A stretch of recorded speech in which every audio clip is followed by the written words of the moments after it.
আসসালামু আলাইকুম ওয়া রাহমাতুল্লাহি ওয়া বারাকাতুহু।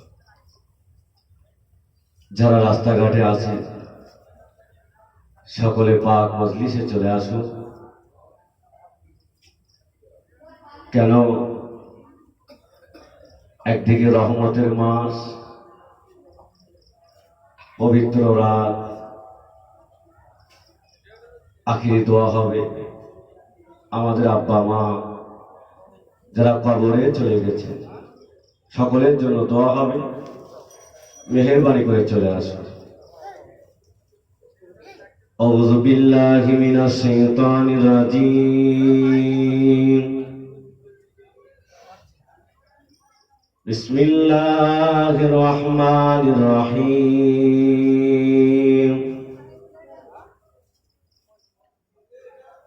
ইন্নাল্লাহা ওয়া মালাইকাতাহু ইউসাল্লুনা আলান নবী। ইয়া আইয়ুহাল্লাযীনা আমানু সাল্লু আলাইহি ওয়া সাল্লিমু তাসলিমা। আল্লাহুম্মা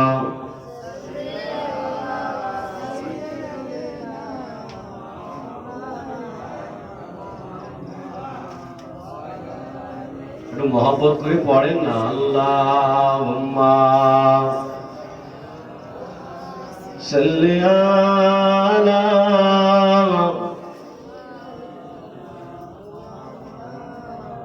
ওয়ালা আলি সাইয়্যিদিনা।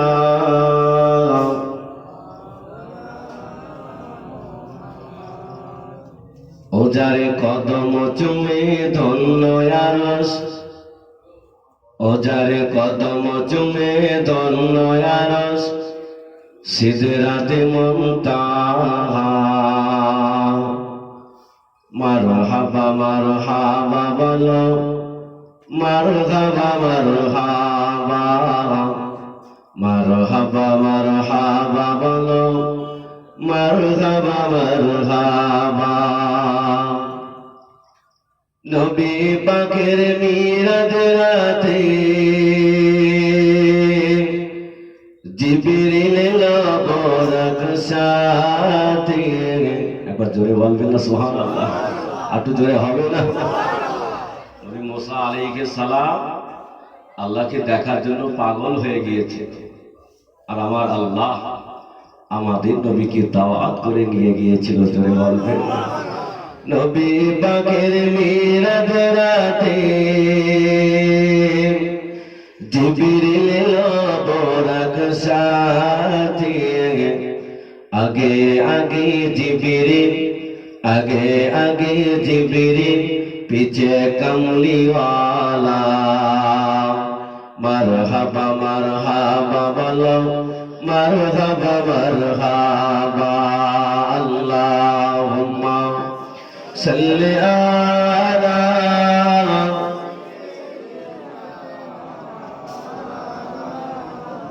ওয়ালা আলি সাইয়্যিদিনা।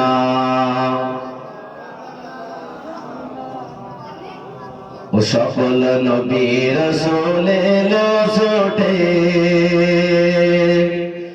মসজিদুল আকসা দিয়ে। আরেকবার জোরে বলবেন, একটু জোরে হবে না? সবাই দাঁড়িয়ে আছেন। আল্লাহ পাক আওয়াজ দিয়ে বলছেন, হাবিব আজকে ইমামতির দায়িত্বই তোমাকেই দেওয়া হলো। আরেকবার জোরে বলবেন। ও সকল নবী রাসূল এলো ছুটে, মসজিদুল আকসা দিয়ে। ও সকল নবী গণের ইমাম হলেন, ও সকল নবী গণের ইমাম হলেন মুহাম্মদ রাসূলুল্লাহ। মারহাবা মারহাবা বলো, মারহাবা মারহাবা, মারহাবা মারহাবা বলো, মারহাবা মারহাবা।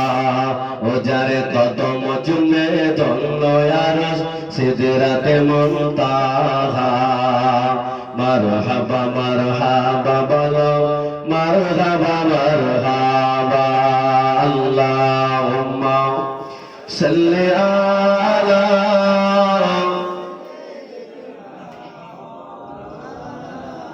ওয়ালা আলি সাইয়্যিদিনা একটু কলেমা জিকির করুন লা ইলাহা ইল্লাল্লাহ লা ইলাহা ইল্লাল্লাহ মুহাম্মাদুর রাসূলুল্লাহ তৌহিদি का डंका आलमी बजो आदिया कमली वाले ने पी पी प्याले कौसर के लौटेंगे मदादी भर भर के इंदगा तैना कल कौसर हर वादिया कमली वाले ने दीन मिला ईमान मिला पढ़ने के लिए कुरान मिला जो कुछ देने का था सब कुछ दिलो आदिया कमली वाले ने बोलो ला इलाहा जोरे पढ़े मन खुले पढ़े ना मुहम्मदुर रसूलुल्लाह अल्लाहुम्मा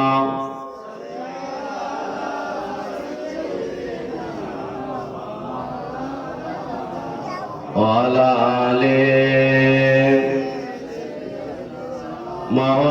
मौलाना मुहम्मद और अल्लाह ताला في كلام المجيد الفرقان الحميد بسم الله الرحمن الرحيم إن الذين آمنوا وعملوا الصالحات وأقيموا الصلاة وآتوا الزكاة لهم أجرهم عند ربهم ولا خوف عليهم ولا هم يحزنون قال رسول الله صلى الله عليه وسلم من قال لا إله إلا الله فدخل الجنة أو كما قال عليه الصلاة والسلام الحمد لله আজকে জলসা সুনামধন্য সভাপতি আজকে আমাদের মাঝে এসেছে আল্লামাইহি আল্লামা হুজুর কেবলা আওলাদ পীরজাদা হুজুর কেবলা আমার সামনে বসে থাকা দিনদার পরেজগার নেককার আল্লাহওয়ালা ভাই ও বাবাজিরা পর্দার আলী আম্মা জান ও মুনিরা সে মহান আল্লাহ পাকের দরবারে শুকরিয়া আদায় করি যে আল্লাহ পাক পবিত্র মাসে আমাদের সকলকে একই জায়গায় বসার তৌফিক দিয়েছে তারা সহি দরবারে শুকরিয়া সকলে বলুন আলহামদুলিল্লাহ তারই বলে জানাকে সৃষ্টি না করিলে আমাকে আপনাকে সৃষ্টি করিত না সেই হযরত মুস্তাফা মুহাম্মদ সাল্লাল্লাহু আলাইহি ওয়াসাল্লামের দরবারে জানাই অসংখ্য দরুদ ও সালাম সকলে বলেন সাল্লাল্লাহু আলাইহি ওয়াসাল্লাম মহান আল্লাহ কোরআন পাকে বললেন ইন্নাল্লাযীনা আমানু নিশ্চয় যারা ঈমান এনেছে ওয়া আমিলুস সালিহাত যারা সৎ কাজ করেছে ও আকিমুস সালাত যারা নামাজ আদায় করেছে আতুজ যাকাত যারা যাকাত দিয়েছে মহান আল্লাহ পাক বলছেন কিয়ামতের দিন যখন কেউ কারোর হবে না, আমি আল্লাহ তাদেরকে উপহার দিয়ে থাকবো। একবার জোরে বলবেন, আর তো জোরে হবে না? আর আল্লাহর উপহার মানে তো জান্নাত। কিন্তু জান্নাত কাদের দেবে? যারা ঈমান এনেছে, সৎ কাজ করেছে, নামাজ পড়েছে। ভাই আমার, বাবাজিরা, যে আল্লাহ আমাকে দুনিয়ায় পাঠিয়েছেন, বান্দা আমার ইবাদত ঘোষণা করবে, বান্দা আমাকে ভালোবাসবে। আল্লাহ আমাদের কারো 60 বছর হায়াত দিয়েছেন, কারো 70 বছর হায়াত দিয়েছেন। আল্লাহ রুজির ব্যবস্থা করেছে, সমস্ত সুখ শান্তির ব্যবস্থা করে দিয়েছেন। কিন্তু সে আল্লাহকে আমরা কি দিলাম? আমার আব্বা আমাকে মানুষ করেছে, মাথার ঘাম পায়ে ফেলিয়ে, বাবা আমি বুড়ো হয়ে যাব, অসহায় হয়ে যাব, আমাকে একটু দেখভাল করবে। কিন্তু যে আল্লাহ আমার জীবনের সব হক মিটিয়েছে, সেই আল্লাহকে কি দিয়া? আল্লাহ কিয়ামতের দিন জিজ্ঞাসা করে, বান্দা তোমরা আমার দরবারে এসেছো, কি নিয়ে এসেছো? বান্দা আমি আল্লাহ তো সব দিয়েছি, তোমরা আমাকে কি দিলে? আল্লাহ পাকের যারা আশিক বান্দা হবে, আল্লাহ পাকে যারা নামাজি বান্দা হবে, আল্লাহর সামনে দাঁড়িয়ে যাবে, আল্লাহ আপনার নামাজ দিয়েছিলাম। একবার জোরে বলবেন, একটু জোরে হবে না? আল্লাহ আমরা রোজা দিয়েছিলাম, আল্লাহ আমরা যাকাত দিয়েছিলাম, আল্লাহ সব জানে। তারপরও জিজ্ঞাসা করে, বান্দা আজকে আমার সামনে একটা সেজদা করে দেখা। আসে যদি তোমরা আমাকে সেজদা করো, একটা সেজদা করে দেখাও, আমি আল্লাহ তোমাদের সেজদাটুকু দেখে আমি বড় খুশি হতে চাই। আর একবার জোরে হবে না? ও যুবকেরা, জওয়ানেরা, ও মায়েরা, বোনেরা, আল্লাহ পাকের নামাজি বান্দারা আল্লাহর সামনে সেজদা করবে, আল্লাহর সামনে রুকু করবে। আমার আল্লাহ পাক খুশি হয়ে যাবে, আমার আল্লাহ পাক রাজি হয়ে যাবে। আল্লাহ পাক আমাদের বলবে, ও আমার মালাইকারা, ও আমার ফেরেশতারা, আমার বান্দা হক বলেছে, আমার বান্দা সত্য বলেছে, আমার বান্দা বান্দিকে নিয়ে আমার দয়া জান্নাতে দিয়ে দাও। কাদের দেওয়া হবে? যারা আল্লাহর সামনে সিজদা করতে পারবে। আল্লাহর ভয়ে বেনামাজিগুলো দাঁড়িয়ে যাবে, আল্লাহ আমরাও আপনাকে সিজদা করেছিলাম। আল্লাহ বলবে, কই একটা সিজদা করে দেখাও। বেনামাজিগুলো সিজদা করতে যাবে, আল্লাহ বলবে, হবে না, অনেক সময় দিয়েছিলাম। ওই বেনামাজির পিঠটা লোহার মতন করে দেবে, আর দেখবে না, সিজদা করতে পারবে না। আল্লাহ আওয়াজ দিয়ে বলবে, এদের টেনে টেনে আমার জাহান্নামে ঢুকিয়ে দাও। কি হবে? দুনিয়া কার জন্য, কিসের জন্য দৌড়াদৌড়ি? কেউ আমার না, সকলে আমাকে দেখে পালাবে, আমায় একাই পড়ে থাকতে হয়। পাল্লা মাগে বাংলারা, ভুল আমায় বুঝবেন না। আমার নবী পাকের সাহাবা হযরত ওমর ফারুক রাদিয়াল্লাহু আনহু, হুজুর আমার মদিনা খলিফা হয়েছে, হুজুরের দরবারে বৃদ্ধা বুড়িমাটা চলে যায়, হুজুর আমার তেলগুলো পাথরে দিয়ে দাও, হুজুর আমার তেলগুলো পাথরে দিয়ে দাও। হুজুর দিয়ে দিলে। বুড়িমাটা হাঁটতে হাঁটতে রাস্তা দিয়ে যেতে যেতে বুড়িমাটা হঠাৎ জমিনে পড়ে গেল, তেলগুলো সব মাটির সাথে মিশে গিয়েছে।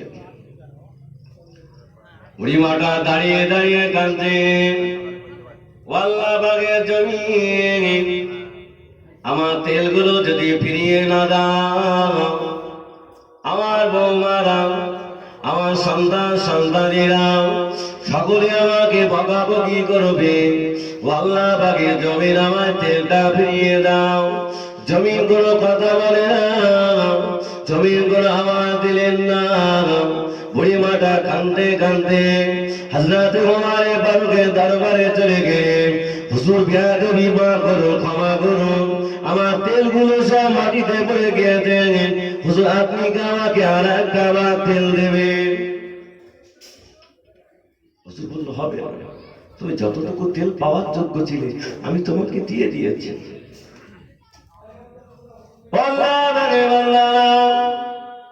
ভোলামায় বুঝিবেন না,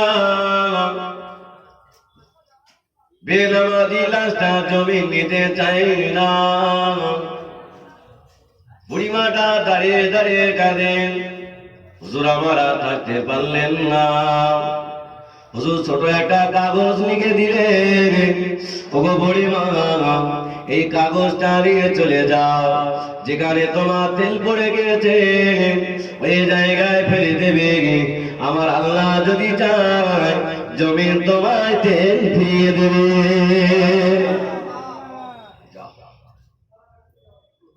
বুড়িমা চলে গেলে কাগজটা ফেলে দেওয়ার সাথে সাথে আল্লাহ পাকের জমিন বুড়িমার তেলটা ফিরিয়ে দিয়েছে। জোরে বলেন। বুড়িমার তেল দিয়ে হযরত ওমর ফারুক রাদিয়াল্লাহু আনহু দরবারে চলে গেলেন। হুজুর বেয়াদবি মাফ করুন, হুজুর বেয়াদবি ক্ষমা করুন, ওই কাগজটা কে লেখা ছিল বলুন না, জমিন আমার তেলটা ফিরিয়ে দিয়ে দেন। হযরত ওমর ফারুক বলেছিলেন, ও বুড়িমা ওই কাগজটায় অন্য কিছু লেখা ছিল না, ওই কাগজটায় লেখা ছিল আল্লাহ পাকের জমিন এই বুড়িমা তেল যদি ফিরিয়ে না দাও, যেখানে বুড়িমা তেল পড়ে দেবে ওই জায়গায় বেনামাজি কবর দেওয়া হবে। ও আল্লাহ পাকের জমিন এই বুড়িমা তেল যদি ফিরিয়ে না দাও, যেখানে বুড়িমা তেল পড়ে দেবে ওই জায়গায় বেনামাজি কবর দেওয়া হবে। হযরত ওমর ফারুক বলেছিলেন, ও বুড়িমা বেনামাজি লাশটা জমি নিতে চায় না বলে তোমার তেলটা ফিরিয়ে দিয়েছে। আমাদের কবর কোথায় হবে? শুধু হই হই করলে হবে না। কেন করোনা ভাইরাস আসবে না? আল্লাহ তো আমাদের সব দেবে। আমাদের পাপ পুড়ে গেছে। আল্লাহর নবী আল্লাহর কাছে কাঁদতেন, আল্লাহ আমি চলে যাওয়ার পরে আমার উম্মত উম্মতিকে আপনি গজব দিয়ে মারবেন না। আল্লাহ বলেছে, হাবিব আমি তোমার সব দোয়া কবুল করে নিলাম, তবে শোনো তোমার উম্মত উম্মতি যখন সীমাহীন রঙের পাপে যুক্ত হয়ে যাবে আমি জালেম বাদশা দিয়ে সাইজ করব। কোথায় যায়? আল্লাহ বাগে বান্দারা ভোলামায় বুঝিবেন না, কেন আল্লাহ তো আমাদের অভাব রাখে না। আমি নামাজ পড়তে গেলে আমার খাওয়া হবে না, আল্লাহ তো সে অভাব আমাদের দেয় না। আমার নবী পাকের সাহাবীরা কতটা কষ্ট করেছে, তা আমার আল্লাহকে ভুলে যান না। আমার নবী আপনার নবী মসজিদ নববীতে নামাজ পড়তে চলে গেছে, আল্লাহ নবী নামাজ পড়তে দাঁড়িয়েছেন। আমার নবী পাকের গরীব সাহাবা হযরত আবু তালহা রাদিয়াল্লাহু আনহু ছুটে ছুটে মসজিদ নববীতে চলে গেলেন। আল্লাহ নবী সালাম ফিরিয়ে দেখেন আমার সব সাহাবা বসে আছে, কিন্তু আমার আবু তালহা বসে না।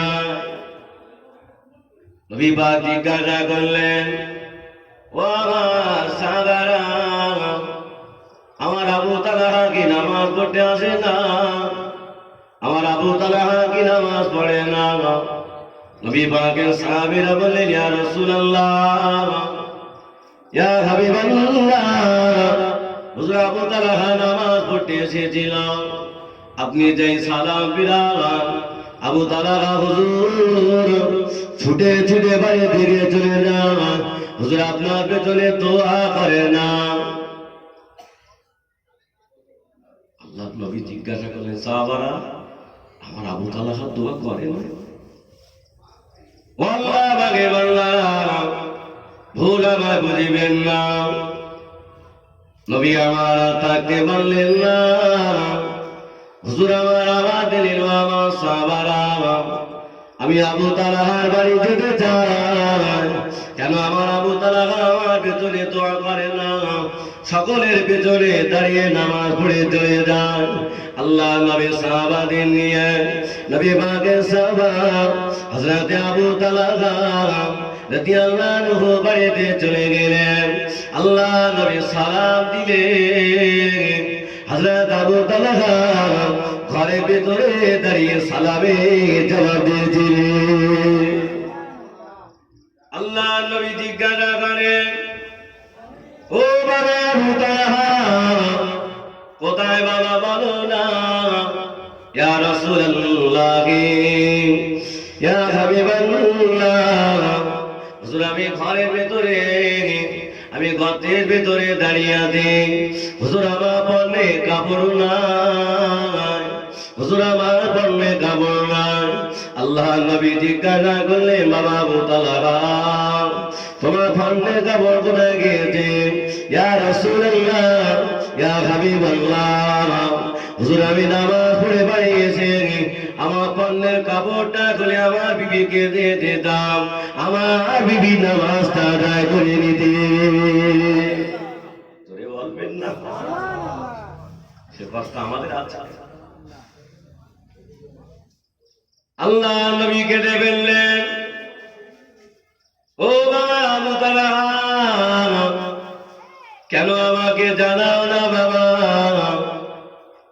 হযরত আবু তালহা রাদিয়াল্লাহু আনহু কেঁদে ফেললেন, ইয়া রাসূলুল্লাহ, ইয়া হাবিবাল্লাহ, হুজুর আপনার নূরানি চেহারাটা দেখার পরে আমি আবু তালহা আমার কলিজাটা ঠান্ডা হয়ে যায়। কোন নবীর উম্মত আমরা, যে নবী আমাদের জন্য কেঁদেছে, মৃত্যু বিছানায় কেঁদেছে, আমাদের দায়িত্বটা আল্লাহর কাছে দিয়েছে।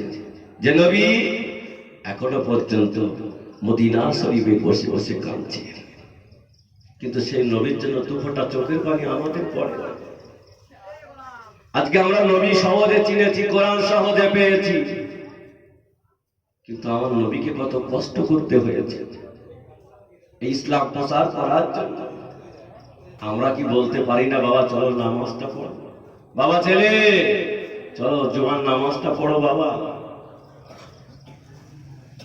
নবী আমার দিন দুনিয়ার বাদশাহ হাবিবুল্লাহ জনাবে মুহাম্মদুর রাসূলুল্লাহ সাল্লাল্লাহু আলাইহি ওয়াসাল্লাম, হুজুর আমার বাদশাহ 70 খ্রিস্টাব্দে 12 রবিউল আওয়াল সবে সাদেকে নবী আমার দুনিয়াতে আসলেন। সেই রবিউল আওয়াল মাস চলছে। আল্লাহর নবী বড় হলেন, শেয়ানা হলে, আল্লাহর নবী নবুয়াত প্রাপ্ত হলে, আল্লাহর নবী আওয়াজ দিলেন, হে মক্কার মানুষেরা, পড়ে নাও লা ইলাহা ইল্লাল্লাহ মুহাম্মাদুর রাসূলুল্লাহ। তোমরা যদি আমার হাতে হাত দিয়ে একটাবার ঈমানের কালেমা পড়ে নিতে পারো, আমি আব্দুল্লাহর বেটা মুহাম্মদ তোমাদের না নিয়ে আল্লাহ পাকের দয়ার জান্নাতে যাব না। জোরে বলবেন না, একটু জোরে হবে না? আল্লাহর নবী দিনের দাওয়াত দিতে লাগলেন। মক্কা বেঈমান বেদিন আবু জাহাল, আবু জাহল, উতবা, সাইবা, আল্লাহ রাসূলের ধর্ম ওদের সহ্য হলো না। আল্লাহ রাসূলের চাচার কাছে চলে গেলে, ও মুহাম্মাদের চাচা, তোমার ভাতিজা মুহাম্মদ যদি মক্কার নেতা হতে চায়, আমরা তাকে নেতা বানাবো। তোমার ভাতিজা মুহাম্মদ যদি মক্কার সুন্দরী রমণী মেয়ে বিয়ে করতে চায়, আমরা তাকে সুন্দরী রমণী দেব। তবে সত্য হলো, কলেমার আওয়াজ দিলে হবে না, কলেমা প্রচার বন্ধ করে দিতে হবে। কোন নবীর উম্মাহ? আমাদের কি জান কাঁদে না? নবী পাকের চাচার কাছ থেকে ওরা চলে গেলে, আল্লাহ নবী ইসলামের দাওয়াত দিয়ে বাড়ি ফিরছে। আল্লাহ নবী পাকের দিকে আল্লাহ নবী পাকের চাচা মিসকে মিসকে হাসছে। আল্লাহ রসুল মনে করলে কোন বেঈমান বেদিন মনে হয় কলেমা পড়ার জন্য এসেছিল। একবার জোরে বলবেন না, একটু জোরে হবে না? আল্লাহ নবী জিজ্ঞাসা করলেন, চাচা কেন আমার দিকে ফিরে হাসছো? আল্লাহ রসুলের চাচা বলেছিলেন, বাবা মুহাম্মদ তোমাকে আর কলেমা প্রচার করতে হবে না। এই মক্কার বড় বড় নেতারা তোমার বিরুদ্ধে অপবাদ দিয়ে গিয়েছে। তুমি যদি মক্কার নেতা হতে চাও, ওরা তোমাকে নেতা বানাবে। তুমি যদি ধনী হতে চাও, ওরা তোমাকে ধনী বানাবে। তবে সত্য হলো কলেমা প্রচার করলে হবে না। সত্য হলো দিনের দাওয়াত বন্ধ করে দিতে হবে।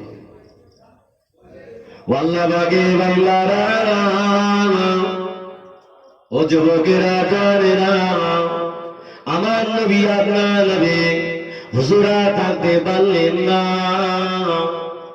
হুজুর আমার আমাদের চাচা যান, ও আমার চাচা যান, ওরা পারবে না, পারবে না।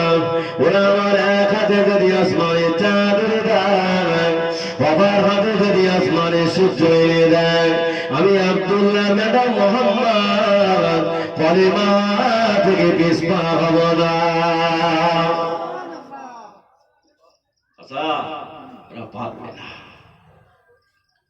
আল্লাহ নবী তাআলা বলেছিলেন, ও বাবা মোহাম্মদ, আমি তোমাকে আর রাখতে পারবো না বাবা, তুমি আমার বাড়ি ছেড়ে চলে যাও বাবা।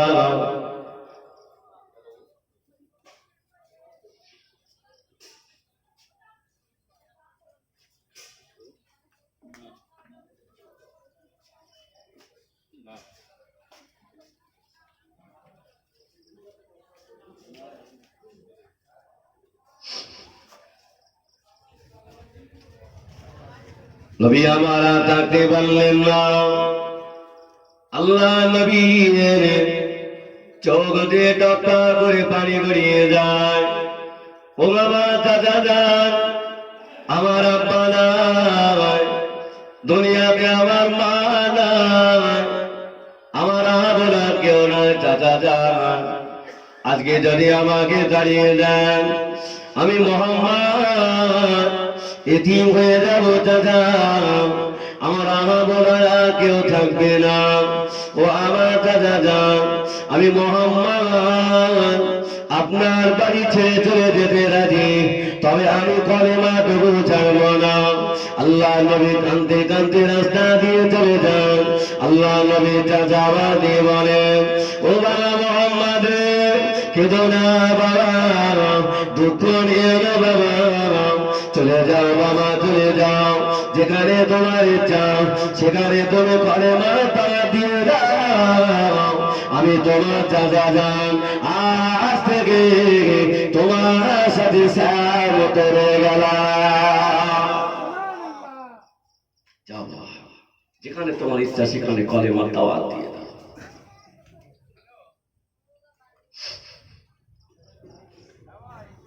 সেই ইমান আবু জাহাল আবু লাহাব তোমার সেই খানায় কাবায় আবার মিটিং করলেন। মোহাম্মদকে অপবাদ দিয়ে পারা গেল না, মোহাম্মদকে জানে মেরে দিতে হবে। তবে বলো কে মাথাটা কাটবে? আমি আবু জাহাল 100 উট তাকে দিয়ে দেব। খানায় কাবায় সবাই বসে আছেন, কেউ ওঠে না। হযরত ওমর ফারুক দাঁড়িয়ে গেলেন, ও আমার নেতা, আমি ওমর একাই যথেষ্ট মোহাম্মদের মাথা কাটার জন্য। হযরত ওমর ফারুক ন্যাঙ্গা তলোয়ারটা হাতে নিয়ে ওদের লাখ এবং হুজ্জা ঠাকুরের কসম করে বললেন, আমি মোহাম্মদের মাথা না নিয়ে ফিরবো না।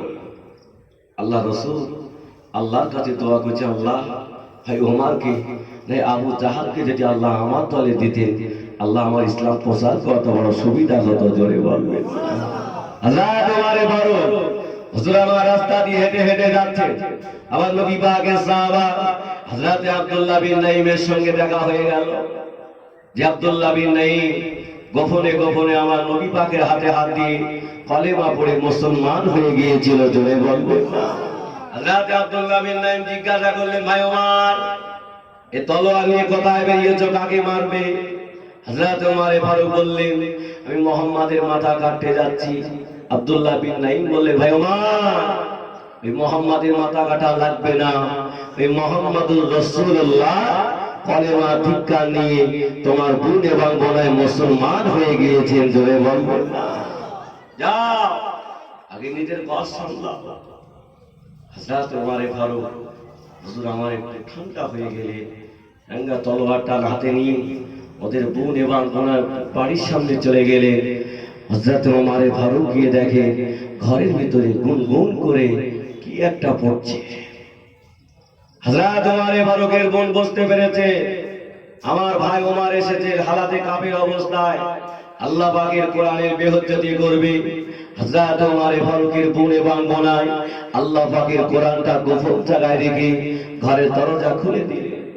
হযরত ওমর রাদিয়াল্লাহু আনহু বোনাইকে এত মার মারে, বোনার তামাম দেহ দিয়ে রক্তগুলো ঝরে যায়, বোনার তামাম দেহ দিয়ে খুনগুলো ঝরে যায়। হযরত ওমর ফারুকের বোন বলেছিলেন, ভাই ওমর তোমার বোনাইকে আর মেরো না, প্রতিশোধটা আমার উপরে নিয়ে নাও। আল্লাহ বাগে বাংলারা, ও যুবকেরা, জওয়ানেরা, মায়েরা, বোনেরা, হযরত ওমর ফারুক বোনকে এত মারে, মনের তামাম দেহ দিয়ে রক্তগুলো ঝরে যায়, মনের তামাম দেহ দিয়ে খুনগুলো ঝরে যায়। হযরত ওমর ফারুকের বোন বলেছিলেন, ও ভাই ওমর, আমি যে তোর মায়ের পেটে বোন, আমার গায়ে রক্ত দেখে, আমার গায়ে খুন দেখে তোর চারে কি দয়া হয় না, মায়া হয় না, মেরো না, মেরো না, মেরো না। হযরত ওমর ফারুক হুজুর আমার শান্ত হয়ে গেলেন, ও বাবা প্রাণের বোন, আমি তোমাদের ঘরের সামনে দাঁড়িয়েছিলাম, তোমরা গুনগুন করে কি পড়ছে আমাকে একটু দেখাবে? তোরে বলবেন না। হযরত ওমর ফারুকের বোন বুঝতে পেরেছে আল্লাহ পাক আমার ভাইয়ের কপালে আল্লাহ পাকের রহমত নাজিল করে দিয়েছেন, জোরে হবে না। যাও গোসল করে এসো, ওযু করে এসো, আল্লাহ পাকের কোরআন মাজিদটা দেওয়া হবে। হযরত ওমর ফারুক হুজুর আমার গোসল করে আসলেন, আল্লাহ পাকের কোরআন মাজিদটা নিয়ে চোখ দিয়ে টপ টপ করে পানি গড়িয়ে যায়। হুজুর আমার আর থাকতে পারে, ও আমার বোন বলো না, ও আমার বোন বলো না, আমার নবীকে কোথায় পাওয়া যাবে? আমি ওমর কলেমা পড়তে যাই, আমার নবী দরবারে আমায় নিয়ে চলাও। হযরত ওমর ফারুক বোন এবং বোনকে সঙ্গে নিয়ে আল্লাহ নবীর দরবারের দিকে হেঁটে হেঁটে যায়। নবী পাকের সাহাবীরা আল্লাহ নবীকে ওরা ঘিরে বসে আছে। হযরত আমির হামজা দাঁড়িয়ে গেলেন, ইয়া রাসূলুল্লাহ, ইয়া হাবিবাল্লাহ, হুজুর আপনি পিছিয়ে যান, পিছিয়ে যান, ওই দেখেন না ওমর আসে, হুজুর আপনাকে মেরে দেবে, শহীদ করে দেবে। আল্লাহ নবী বলেছিলেন, ও বাবারা, বাবারা, ভীত হয়ে না বাবা, ভয় পেও না বাবা, ওমর আমাকে মারতে আসে না, ওমর আমাকে কতল করতে আসে না, ওমর ছুটছে আমি রাসূলুল্লাহ আমার হাতে না দিয়ে কলেমা পড়ার জন্য। বাবা ওমর আসছে আমার হাতে হাত দিয়ে কলেমা পড়ার জন্য। হযরত ওমর রাদিয়াল্লাহু আনহু আল্লাহর নবীর কদম দুটো জড়িয়ে ধরলেন, ইয়া রাসূলুল্লাহ, হুজুর আমি আপনাকে চিনতে পারি না, ইয়া রাসূলুল্লাহ আপনার পবিত্র হাতটা দিয়ে ওমরের অপবিত্র হাতে লাগিয়ে একটাবার ঈমানের কলেমা পড়িয়ে দিন। নামাজের সময় হয়ে গেল, আল্লাহ রাসূল বললেন, বাবা ওমর চলো বাবা নামাজ পড়তে হবে। ইয়া রাসূলুল্লাহ নামাজ কোথায় হবে? বাবা ওমর আমার 39 জন সাহাবা তোমাকে নিয়ে 40 বলল, এই 40 জন সাহাবাকে নিয়ে আমি ঘরের ভিতরে নামাজ পড়ব। হযরত ওমর ফারুক বললেন, ইয়া রাসূলুল্লাহ, ইয়া হাবিবাল্লাহ, হুজুর আমি ওমর যখন কলেমা পড়ে নিয়েছি, আজ থেকে আর ঘরের ভিতরে নামাজ হবে না, আজ থেকে প্রকাশ্য কাবায় নামাজ হবে। জোরে বলুন, আর একটু জোরে হবে, আজকে থেকে কাবায় নামাজ হবে। হুজুর আমার চলে গেলে কাবা শরীফে নামাজ পড়লে হুজুর সালাম ফিরিয়েছে। বেঈমান বেদিনীরা ওরা সবাই দাঁড়িয়ে আছে, আমার নবীকে ওরা মেরে দেবে, আমার নবীকে শহীদ করে দেবে। হযরত ওমর রাদিয়াল্লাহু আনহু দাঁড়িয়ে বললেন, হে বেঈমান আবু জাহাল, আবু লাহাব, ওতবা, সাইবা, আমি আজ থেকে কলেমা পড়ে নিয়েছি, আজ থেকে তোরা যদি কেউ আমার নবীর বিরুদ্ধে একটা সামান্য চুল পরিমাণে কথা বলিস, আমি ওমর ওই তলোয়ার দিয়ে টুকরা টুকরা করে দেব। এক ওমর হুজুরের ধাক্কায় বেঈমান বেদিনীরা বলে, বেঈমান বেদিনীরা মক্কা ছেড়ে চলে গিয়েছিলেন। জোরে বলবেন না, আর একটু জোরে হবে না? তাদের ঈমান ছিলেন কি, আর আমাদের এর ভিতরে সব তো লটারি কেটে শেষ করেছি। তবে এখানকার আব্বা ভাইয়েরা বল, আমি কাটিয়ারের কথা বলছি। সেই আবু জাহাল, আবু লাহাব, অথবা সাইবা খানায় কাবায় আবার মিটিং করলেন। মোহাম্মদকে অফার দিয়ে পারা গেল না। মোহাম্মদের কাছে থাকে পাড়ায়, সেই কলেমা পড়ে মুসলমান হয়ে যায়। তবে আজ গভীর রাত্রে মোহাম্মদের ঘরটা ঘিরে মোহাম্মদকে ঘরের ভিতরে জীবনের মতন মেরে দেব। 18টা গ্রামের মোড়লকে নিয়ে গভীর রাত্রে আবু জাহাল নবী পাকের ঘরটা ঘিরে ফেলেছে। আমার আল্লাহ কি বসে আছে? কথা বলবো। আল্লাহ আওয়াজ দিয়ে ডাকে, ও ফেরেশতা জিবরাইল, চলে যাও, চলে যাও। ওরা আমার বন্ধু ঘরটা ঘিরে ফেলেছে, আমার বন্ধুকে মেরে দেবে, আমার বন্ধুকে শহীদ করে দেবে। ও ফেরেশতা জিবরাইল, আমার বন্ধুকে সালাম দিয়ে বলবে আমার বন্ধু যেন এই মুহূর্তে মক্কা থেকে মদিনাতে চলে যায়।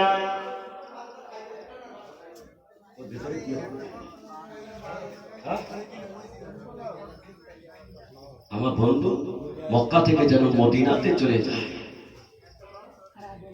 আল্লাহ পাকের ফেরেশতা জিবরাইল আলাইহিস সালাম আল্লাহ নবীর কাছে চলে আসলেন, সালাম দিলেন, ইয়া রাসূলুল্লাহ, ইয়া হাবিবাল্লাহ, হুজুর আপনি মক্কা থেকে মদিনাতে চলে যান।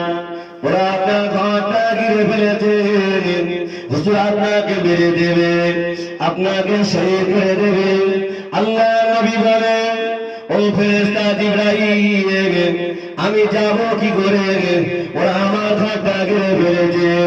আল্লাহ পাকের ফেরেশতা জিবরাইল আলাইহিস সালাম বলেছিলেন, ইয়া রাসূলুল্লাহ, ইয়া হাবিবাল্লাহ, হুজুর আপনি ওদের উপরে এক বানু রেখে করবেন, তারপরে দায়িত্ব স্বয়ং আমার আল্লাহ নিয়েছে।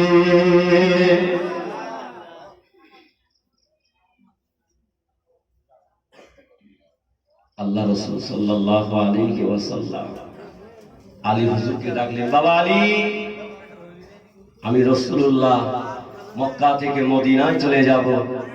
বাবা আলী, তুমি আমার বিছানাতে শুয়ে পড়ো, আমি মক্কা থেকে মদিনাতে চলে যাচ্ছি। আল্লাহ রাসূল আলী হুজুরকে বড় ভালোবাসতেন। আল্লাহ রাসূল একদিন মসজিদ নববীতে বসে বসে ঈমান সম্পর্কে আলোচনা করছেন। ঈমান কাকে বলে? হযরতে আলী রাদিয়াল্লাহু আনহু বললেন, ইয়া রাসূলুল্লাহ, ইয়া হাবিবাল্লাহ, হুজুর ঈমান কাকে বলে? আমি আলী দেখতে চাই। আল্লাহ রাসূল মিসকে হাসলেন, বাবা আলী, তোমার ঈমান দেখা বড় আশা, হুজুর আমি দেখতে চাই। এ আলী, আজ গভীর রাতে আমার সাথে দেখা করবে। হযরতে আলী রাদিয়াল্লাহু আনহু গভীর রাতে আমার নবীর কাছে চলে গেলেন। আল্লাহ রাসূল হাতে একটা লাঠি দিলেন আর বাক্সটা দিয়ে বললেন, বাবা আলী, গভীর রাতে জঙ্গলের ভিতরে চলে যাবে, খবরদার যেন এই লাঠি দিয়ে কিছুতে আঘাত করবে না। ভালো করে বলে, আলী, খবরদার যেন লাঠি দিয়ে কিছুতে আঘাত করবে না। হুজুর আমার জঙ্গলের ভিতরে চলে যাচ্ছে। হুজুর যেতে যেতে দেখলেন বড় একটা সাদা পাথর পড়ে আছে। হযরত আলী রাদিয়াল্লাহু আনহু হাতের লাঠিটা নিয়ে যেই পাথরে আঘাত করেছে, পাথর থেকে একজন যুবক দৈত্য তলোয়ার হাতে নিয়ে দাঁড়িয়ে, আলী, আজকে আমার হাত থেকে তোকে কে বাঁচাবে? হযরত আলী রাদিয়াল্লাহু আনহু বললেন, আমার আল্লাহ আমাকে বাঁচাবে। জোরে বলবেন না, একটু জোরে হবে না? হবিবাগে সাহাবা হযরত আলী রাদিয়াল্লাহু আনহু আল্লাহর কাছে দোয়া করেন, আল্লাহ পাক, আমি আলী বড় অন্যায় করে ফেলেছি, আমার নবী কথা আমায় মনে ছিল না। আল্লাহ, এই যুবক তুই তো আমাকে তাড়ায় মেরে দেবে, শহীদ করে দেবে। আল্লাহ, এই জঙ্গলে আমি আলী ছাড়া কেউ নাই, আপনি আমাকে হেফাজত করুন। হযরত আলী রাদিয়াল্লাহু আনহু হুজুর আমার দোয়া করে দৌড়াতে লাগলেন। জঙ্গলে কিনারায় চলে গেল, কয়েকটা মানুষ দাঁড়িয়ে আছে। হযরত আলী রাদিয়াল্লাহু আনহু সালাম দিলেন, ও আল্লাহ পাকের বান্দারা, আমি নবী পাকের সাহাবা নিয়ে এসেছি, দেখো না যুবকটা আমাকে তারাই আমাকে মেরে দেবে, তোমরা কি আমাকে একটু হেল্প করবে না? আলী দাঁড়িয়ে যাও, আমরা হলাম 30 জনা, তোমাকে দিয়ে হলো 31 জনা, ও একা আমাদের সাথে পারবে না, জোরে বলবেন না। দেখতে পাওয়া যায় এই দৈত্যটা 30 জনকে কতল করে দিলে। হুজুর আমার দৌড়ায়, দৌড়াতে দৌড়াতে জঙ্গলের কিনারাতে পৌঁছে গেলেন। আল্লাহ পাকে কয়েকটা বান্দা দাঁড়িয়ে আছে, আল্লাহ পাকে বান্দারা, আমি নবী পাকের সাহাবা নিয়ে এসেছি, দেখো না ওই যুবকটা দাঁড়ায়, আমাকে মেরে দেবে, শহীদ করে দেবে, তোমরা কি আমাকে একটু হেল্প করবে না? আলী দাঁড়িয়ে যাও, আমরা হলাম 5 জনা, তোমাকে দিয়ে হলো 6 জনা, ওই একা আমাদের সাথে পারবে না। দেখতে পাওয়া যায় ওই 5 জনকে শহীদ করে দিলেন। হুজুর আমার আবার দৌড়াতে লাগে। একটা বৃদ্ধা মানুষ হাতে লাঠি নিয়ে টুক টুক টুক টুক করে হেঁটে আসে। আলী দাঁড়িয়ে যাও, কি হয়েছে বাবা? হযরত আলী রাদিয়াল্লাহু আনহু ভাবলেন যে 30 জন আমাকে বাঁচাতে পারলো না, 5 জন আমাকে বাঁচাতে পারলো না, যিনি মাথা সোজা করে দাঁড়াতে পারে না, ইনি আমাকে কি উপকার করতে পারে? হযরত আলী রাদিয়াল্লাহু আনহু বললেন, বৃদ্ধা মানুষটা বলে, আলী তোমার হাতের লাঠিটা দেখি বাবা। হুজুর যে হাতের লাঠিটা দিলেন, ওই বৃদ্ধা মানুষটা ওই দৈত্যর গায়ে যে আঘাত করেছেন, দৈত্যটা বেহুশ হয়ে জমিনেতে পড়ে গেলেন। জোরে বলবেন না, একটু জোরে হবে না? নবী পাকের সাহাবা হযরত আলী রাদিয়াল্লাহু আনহু ছুটে ছুটে ছুটে ছুটে আল্লাহ নবী দরবারে চলে গেলেন। আল্লাহ নবী সালাম দিলেন, আল্লাহ নবী সালামে জবাব দিলেন। আল্লাহ নবী জিজ্ঞাসা করলেন, বাবা আলী জঙ্গলেতে কি দেখলে বাবা, বলো না? হযরত আলী রাদিয়াল্লাহু আনহু কেঁদে বললেন, ইয়া রাসূলুল্লাহ, ইয়া হাবিবাল্লাহ, হুজুর আমি আলী আপনার সাথে বিয়াদবি করে ফেলেছি। আল্লাহ নবী জিজ্ঞাসা করলেন, বাবা আলী কি হয়েছে বাবা, বলো না? ইয়া রাসূলুল্লাহ, ইয়া হাবিবাল্লাহ, আমি সব কথা পরে খুলে বলবো, তবে আমি কিছুটা প্রশ্ন আপনার কাছে জিজ্ঞাসা করতে চাই। ইয়া রাসূলুল্লাহ, 5 জন আমাকে বাঁচাতে পারলো না, 30 জন আমাকে বাঁচাতে পারলো না, যে মানুষটা মাথা সোজা করে দাঁড়াতে পারে না, উনি আমাকে উপকার করলো। ইয়া রাসূলুল্লাহ, ইয়া হাবিবাল্লাহ, হুজুর আমি ব্যাখ্যাটা শুনতে চাই, আমাকে বলুন না। আল্লাহ নবী বলেছে, বাবা আলী, ও বাবা আলী, তোমাকে 5 জন বাঁচাতে চেয়েছিল বাবা, ওই 5 জন মানুষ না, ওই 5 জন হলো তোমার 5 ওয়াক্ত নামাজ, নামাজ তোমাকে বাঁচাতে পারলো না। ও বাবা আলী, ওই 30 জন তোমাকে বাঁচাতে চেয়েছিল, ওই 30 জন মানুষ না বাবা, ওই 30 জন হলো তোমার বছরের একটা মাস ফরজ রোজা, রোজা তোমাকে বাঁচাতে পারলো না। ও বাবা আলী, যে মানুষটা মাথা সোজা করে দাঁড়াতে পারে না, ওই মানুষটা বাবা মানুষ না, ওই মানুষটা হলো তোমারই মা। আলী ইমান আছে বলে আল্লাহ তোমাকে বাঁচিয়ে দিয়েছে। আল্লাহ নবী আলীকে ডাকলেন, বাবা আলী আমি মক্কা থেকে মদিনাতে চলে যাব বাবা, তুমি আমার বিছানাতে শুয়ে পড়ো, আমি মক্কা থেকে মদিনাতে চলে যাব। হযরত আলী রাদিয়াল্লাহু আনহু কাঁদেন, ইয়া রাসূলুল্লাহ, ইয়া হাবিবাল্লাহ, হুজুর আপনি আমাকে রেখে চলে যাবেন, কাল সকাল বেলা ওরা আপনাকে মনে করে আমাকে মেরে দেবে। এটা আপনার সাথে আমার গেলে দেখা, এটা আপনার সাথে আমার বিদায় দেখা।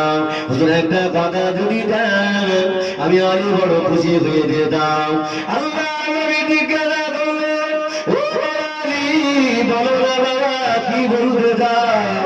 হযরত আলী রাদিয়াল্লাহু আনহু বললেন, ইয়া রাসূলুল্লাহ, ইয়া হাবিবাল্লাহ, কাল কিয়ামতের ময়দানে মাশারে সন্তান তার বাপের হবে না, বাপ তার সন্তানের হবে না, মা তার মেয়েকে হবে না, মেয়ে তার মা হবে না। ইয়া রাসূলুল্লাহ, ওই কঠিন দিনেতে জানো আপনি আলীকে ভুলে যাবেন না। হুজুর আপনি যেন আলীকে ছেড়ে দেবেন না। আল্লাহ নবীকে বললেন, ও আলী না না না, আমি রাসূলুল্লাহ কাল কিয়ামতের ময়দানে আমার কোনো বিবির কথা মনে থাকবে না, আমার কোনো সন্তানের কথা মনে থাকবে না। বাবা আলী রে, আমার গুনাহগার উম্মত উম্মতি ব্যস্ত থাকবো। নবী আমাদের ভুলে যাবে না, কিন্তু সেই নবীকে আমরাই ভুলে গেছি। আল্লাহ নবী হুজুর আমার ঘর থেকে বেরিয়ে হযরত আবু বকর সিদ্দিকের বাড়ি চলে গেলেন। ও বাবাজি আবু বকর, আল্লাহ নবী একবার আওয়াজ দিয়ে দিন। হযরত আবু বকর সিদ্দিক বলেছিলেন, লাব্বাইক ইয়া রাসূলুল্লাহ, আমি হাজির আছি। আল্লাহ নবী জিজ্ঞাসা করলেন, ও বাবাজি আবু বকর, তুমি কি রাত্রে ঘুমাও না? আজকে আমি আসবো, তুমি জানলে কি করে?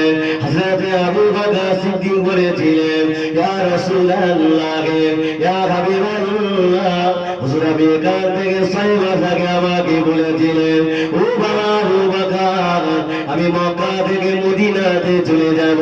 ইয়া রাসূলুল্লাহ, আমি আবু বকর সেই থেকে ঘুমাই না, আমি ঘরে দরজায় দাঁড়িয়ে থাকি, তখন নবী আমার নাম ধরে ডাকবে, আর আমি আবু বকর যদি ঘুমিয়ে পড়ি, আমি আবু বকর আল্লাহর দরবারে জবাব দিতে পারবো না। কোন আবু বকর সিদ্দিক? যে আবু বকর সিদ্দিক জান্নাতি ঘোষণা হয়ে গিয়েছিল, জোরে বলবেন না? যে আবু বকর সিদ্দিক রাদিয়াল্লাহু আনহু আল্লাহ পাক কত ইজ্জত দিয়েছে। আবু বকর সিদ্দিক রাদিয়াল্লাহু আনহু আল্লাহর নবীকে বড় ভালোবাসতেন, মহব্বত করতেন।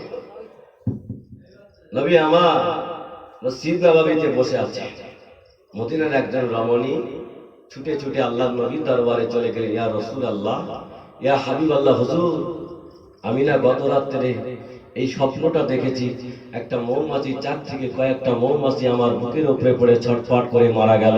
ইয়া রাসূলুল্লাহ, আমি এমন স্বপ্ন কেন দেখলাম? আল্লাহ রাসূল জিজ্ঞাসা করলেন, ও মদিনার রমণী, তোমার স্বামী কোথায়? ইয়া রাসূলুল্লাহ, আমার স্বামী বিদেশে কাজে গিয়েছে। আল্লাহ রাসূল বললেন, ও মদিনার রমণী, তোমার স্বামী মারা গিয়েছে, আগামীকাল সকালবেলা তোমার স্বামীর লাশটা ঘরে ফিরবে। এটা হলো আমার নবীর ফয়সালা। মদিনার রমণী কাঁদতে কাঁদতে রাস্তা দিয়ে যাচ্ছেন। নবী পাকের সাহাবা হযরত আবু বকর সিদ্দিকের সঙ্গে দেখা হয়ে যায়। ও নবী পাকের সাহাবা আবু বকর, একটু দাঁড়িয়ে যাবেন? হুজুর দাঁড়িয়ে গেলে মদিনার রমণী ওই স্বপ্নের কথাটা বললেন। হযরত আবু বকর সিদ্দিক জিজ্ঞাসা করলেন, ও মদিনার রমণী, তোমার স্বামী কোথায়? হুজুর আমার স্বামী বিদেশে কাজে গিয়েছে। হযরত আবু বকর সিদ্দিক জানে না যে আমার নবী কি ফয়সালা দিয়েছে। হযরত আবু বকর সিদ্দিক বললেন, ও মদিনার রমণী, তোমার স্বামী আগামীকাল সকালবেলা জীবিত হালাতেই ঘরে ফিরবে। জোরে বলবেন না? একটু জোরে হবে না? তাহলে আমার নবী বললেন মারা গেছে, আর আবু বকর সিদ্দিক বলছেন না, জীবিত আছে। মদিনার রমণী কাঁদতে কাঁদতে বাড়িতে চলে গেলেন।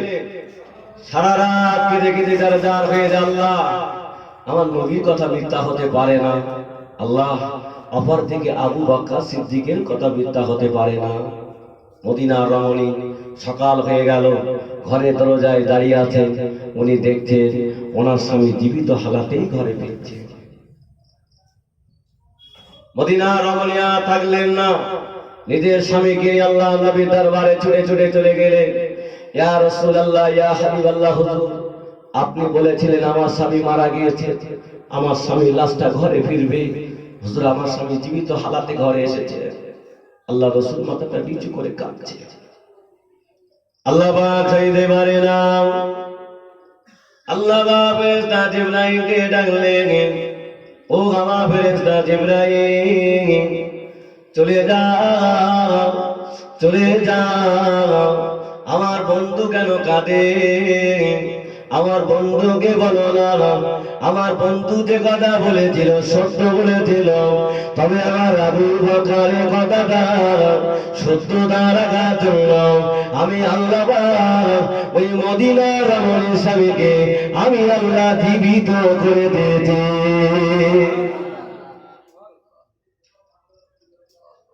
ফেরেশতা জিবরাইল আলাইহিস সালাম চলে আসলেন। হুজুর কাঁদছেন কেন? হুজুর মদিনার রমণীকে জিজ্ঞাসা করো আপনার কাছে বিচার নেওয়ার পরে কার সাথে দেখা হয়েছিল। মদিনার রমণী বললে, হুজুর আপনার আবু বকরের সঙ্গে দেখা হয়েছিল। আমার আবু বকর কি বলেছিল? আপনার আবু বকর বলেছিল জীবিত হালাতেই ঘরে ফিরবে। আল্লাহ রাসূল বললেন, ও মদিনার রমণী, তোমার স্বামীর ইন্তেকাল হয়েছিল এটা সঠিক কথা। আমার আবু বকর বলে ফেলেছে যে তোমার স্বামী জীবিত হালাতেই ঘরে ফিরবে। আমার আল্লাহ আবু বকরের কথাটা সত্য রাখার জন্য তোমার স্বামীকে জীবিত হালাতেই ঘরে ফিরিয়েছে। জোরে হবে না?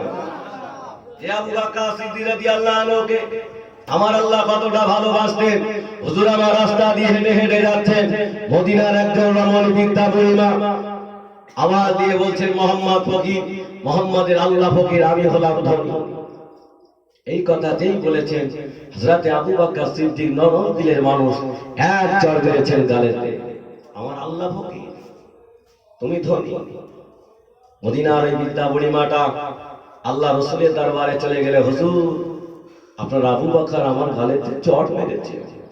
আল্লাহ রাসূল বললেন, না বুড়িমা আপনি ভুল দেখেছেন, ওটা আমার ওমর হলে বিশ্বাস হতো, আমার আবু বকর কারোর গালে চড় মারে না। জোরে বলবেন না? একটু জোরে হবে না? এতটা ভালোবাসতেন। হযরত আবু বকর সিদ্দিক পিছন দিয়ে সালাম দিলেন। আল্লাহ রাসূল জিজ্ঞাসা করলেন, বাবা আবু বকর, তুমি কি বৃদ্ধা বুড়িমার গালেতে চড় মেরেছো? ইয়া রাসূলুল্লাহ, আমি মেরেছি, আমি এখনো মারতে চাই। কেন বাবা? হুজুর আমার আল্লাহকে ফকির বলেছে, ও নিজেকে ধনী বলেছে, আমি আবু বকর সইতে পারিনি, তাই গালে একটা চড় মেরেছে। বৃদ্ধা বুড়িমাটা রাসূলের দরবারের সামনে দাঁড়িয়ে বলছে, হুজুর আপনার আবু বকর মিথ্যা বলছে, আপনার আবু বকর মিথ্যা বলছে। আল্লাহ রাসূল জিজ্ঞাসা করলেন, বাবা আবু বকর, এই বৃদ্ধা বুড়িমা যখন বলেছিল তোমার কি সাক্ষী ছিল? ইয়া রাসূলুল্লাহ, সাক্ষী না। আল্লাহ রাসূল বললেন, বিচার করব কি করে? সাক্ষী দরকার। হযরত আবু বকর সিদ্দিক বলছেন, হুজুর আমি এখনো বলছি, বারবার বলছি যে উনি আল্লাহকে ফকির বলেছেন, নিজেকে ধনী বলেছেন। হুজুর আমার পৃথিবীর কোনো মানুষ সাক্ষী না। ও যুবকেরা, জওয়ানেরা, আল্লাহ নবীর বিচার দেখো। নবী আমার থাকতে পারলেন না, হুজুরের চোখ দিয়ে পানি গড়িয়ে যায়। ও বাবা দিয়ে আবু বকর, আমি রাসূলুল্লাহ, আমার বিচার হলো এই মদিনার রমণী তোমার গালেতে একটা চড় মারবে, এটা আমি রাসূলুল্লাহ আমার বিচার। হযরত আবু বকর সিদ্দিক কাঁদছেন, ইয়া রাসূলুল্লাহ, ইয়া হাবিবাল্লাহ, হুজুর আপনি এমন কথা বলবেন না। আমি এখনো বলছি, বারবার বলছি, উনি আল্লাহকে ফকির বলেছে, নিজেকে ধনী বলেছেন। আল্লাহ নবী বললেন, বাবা আবু বকর আমার কথাটা শেষ কথা। হযরত আবু বকর মাথাটা নিচু করে নিলেন, ইয়া রাসূলুল্লাহ, ইয়া হাবিবাল্লাহ, হুজুর আপনার কথা আমি মেনে নিলাম, বিচারটা করুন। আল্লাহ নবী ওদিকে বললেন, ওগো বুড়িমা, আমার আবু বকরের ঘরেতে একটা চড় মারো, চলে যাও, বিচারটা হয়ে যাও। আল্লাহ নবী দাঁড়িয়ে আছেন, হযরত আবু বকর সিদ্দিক কাঁদেন, নবী পাকের সাহাবীরা দাঁড়িয়ে দাঁড়িয়ে কাঁদেন। আমার আল্লাহ সইতে পারে না, আমার আল্লাহ থাকতে পারে না। ওই অতি বুড়িমাটা হযরত আবু বকরের সিদ্দিকের দিকে এগিয়ে যায়। আল্লাহ পাক আওয়াজ দিয়ে বলেন, ও আমার ফেরেশতা জিবরাইল জিবরাইল চলে যাও, আমার বন্ধুকে জানিয়ে দাও, আমার দোস্তকে জানিয়ে দাও, আমার বন্ধু আবু বকর ওই বিদ্যা পরিমার গালে চড় মেরেছেন, আমার আবু বকরের কোনো সাক্ষী নাই, তবে আমার আবু বকরের সাক্ষী আমি আল্লাহ নিজে হয়ে গেলাম। বলবেন না আমি আল্লাহ আমার আবু বকরের সাক্ষী হয়ে গেলাম। সেই আবু বকর সিদ্দিক হুজুর আমার ইন্তেকালের সময় নবী পাকের সাহাবীরা ধরে ফেললেন, ও ভাই আবু বকর আপনার ইন্তেকালের পরে আপনার লাশ মোবারকটা কোথায় দাফন দেব আপনি একটু বলে যান। হযরত আবু বকর সিদ্দিক বলেন, ও নবী পাকের সাহাবীরা আমি আবু বকর আমার ইন্তেকালের পরে আমার লাশ মোবারকটা জান্নাতুল বাকিতে রেখে আসবে। আমি আবু বকর আমার ইন্তেকালের পরে আমার লাশটা জান্নাতুল বাকিতে রেখে আসবে। নবী পাকের সাহাবীরা বললেন, ভাই আবু বকর আমার রাসূলের রওজার ভিতরে কিছুটা জায়গা আছে, ওই জায়গায় যদি আপনার কবরটা করিয়ে দেই। হযরত আবু বকর সিদ্দিক বললেন, না আমি আবু বকর এতটা আমল করতে পারি না, আমার রাসূলকে এতটা ভালোবাসতে পারি না যে রাসূলের রওজার ভিতরে আমার জায়গাটা হবে। হযরত আবু বকর সিদ্দিক বললেন, ও ভাই ওমর ভাই আলী ওসমান আমি আবু বকর বিদায় নেওয়ার পরে আমার লাশটা গোসল দিয়ে কাফন দিয়ে জানাজার নামাজ পড়িয়ে আমার লাশটা খাটিয়ায় করে নিয়ে রাসূলুল্লাহর রওজার সামনে চলে গিয়ে আল্লাহ রাসূলকে সালাম দিয়ে বলবেন, আপনার আবু বকর মারা গিয়েছে, হুজুর আপনি বলেন আবু বকরের কবরটা কোথায় করে দেব। আমার নবী যদি আমার নামটা ধরে বলে আমার আবু বকরকে আমার রওজার ভিতরে দাফন করিয়ে দাও, তাহলে আমার রওজার ভিতরে দাফন করিয়ে দেবে। জোরে বলবেন না? কতটা সহজ। আল্লাহ আবু বকর সিদ্দিক হুজুর আমার ইন্তেকাল হয়ে গেল, হুজুরকে গোসল করানো হলো, কাফন পরিয়ে নামাজ দিয়ে হুজুরকে খাটিয়ায় করে রাসূলুল্লাহর দরবারের সামনে নিয়ে যাওয়া হলো। রওজার ভিতরে হযরত ওমর ফারুক দাঁড়িয়ে দাঁড়িয়ে কাঁদেন, ইয়া রাসূলুল্লাহ ইয়া হাবিবাল্লাহ হুজুর আপনার পাগল সাহাবা আবু বকর মারা গিয়েছে, হুজুর আপনি বলুন আবু বকরকে কোথায় দাফন দেব। হুজুর আপনি যদি রওজার ভিতর দিয়ে না বলে আবু বকরকে জান্নাতুল বাকিতে রেখে আসতে হবে। আমার নবী কোনো আওয়াজ দিলেন না, হুজুর কোনো কথা বললেন না।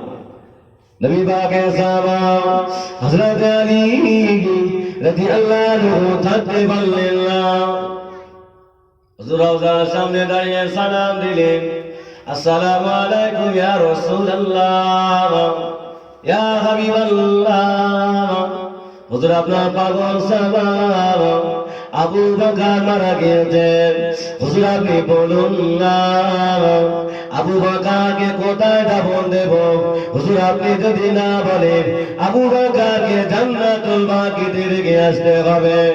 আল্লাহ নবী থাকতে পারলেন না, হুজুর আমার রওজার ভিতর দিয়ে আমার দিয়ে বললেন, ও বাবা ওমর ও বাবা আলী বাবা ওসমান আমি রাসূলুল্লাহ জানিয়ে দিলাম আমার আবু বকরকে আমার রওজার ভিতরে দাফন দেবে না তো কোথায় দেবে। হযরত আবু বকর সিদ্দিক আল্লাহ রাসূল আওয়াজ দিয়ে বলেন, ও আমার সাহাবারা আমি রাসূলুল্লাহ জানিয়ে দিলাম আমার আবু বকরকে আমার রওজার ভিতরে দাফন করিয়ে দাও। কতটা মহব্বত করেছে আমার আপনার পীর মুর্শিদ মুজাদ্দিদুজ্জামান আল্লাহ হযরত দাদা হুজুর পীর কেবলা আল্লাহ রাসূলকে কতটা ভালোবেসেছিলেন। মুজাদ্দিদুজ্জামান দাদা হুজুর পীর রহমাতুল্লাহ আলাইহি হুজুর আমার বাংলাদেশে জলসা করতে যাচ্ছে, বাংলাদেশের মানুষেরা হুজুরের হাতে হাতে হাত দেওয়ার জন্য একটু দোয়া নেওয়ার জন্য রাস্তার ধারে সকলে দাঁড়িয়ে আছে। একটা অন্ধ বাচ্চা ছেলে মাকে বলছেন, মা আমাকে একটু নিয়ে যাবে। কোথায় যাবে বাবা? আজকে ফুরফুরা দাদা হুজুর পীর কেবলা আমাদের গ্রামে আসে, মা আমি একটু দাদা হুজুরকে দেখতে চাই। মা বলছেন, বাবা ছেলে তুমি তো অন্ধ মানুষ, দেখতে পাবে না, তুমি তো মায়ের পেট থেকে অন্ধ। বাচ্চা ছেলেটা অন্ধ মানুষ বলেছিলেন, মা দাদা পীরকে আমি দেখতে না পাইলে দাদা পীর তো আমাকেই দেখতে পাবে। জোরে বলবেন না, একটু জোরে হবে না?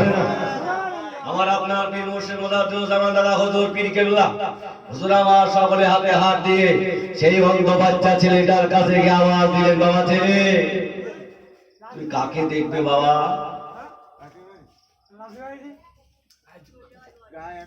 কি হয়েছে? আরে বাবা ভুলে গেছে বাচ্চা। একটু মহাব্বতে দরুদ আল্লাহুম্মা সাল্লি আলা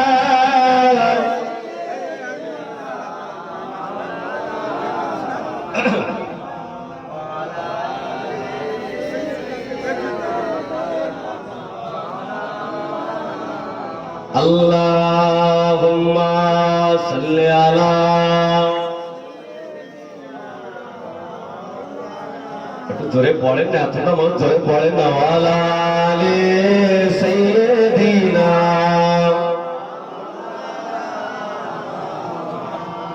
ও মদিনার ধুলাবালি, ও মদিনার ধুলাবালি, আমি শর্মা বানাবো, সেই শর্মা চোখে দিয়ে আমি রসুল দেখিব। মদিনার ধুলাবালি আমি শর্মা বানাবো, সেই শর্মা চোখে দিয়ে আমি রসুল দেখিব।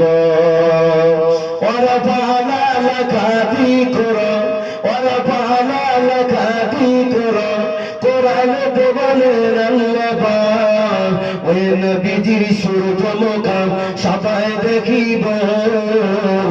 ও মদিনার ধুলাবালি আমি শর্মা বানাবো, সেই শর্মা চোখে দিয়ে আমি রসুল দেখিব। আল্লাহুম্মা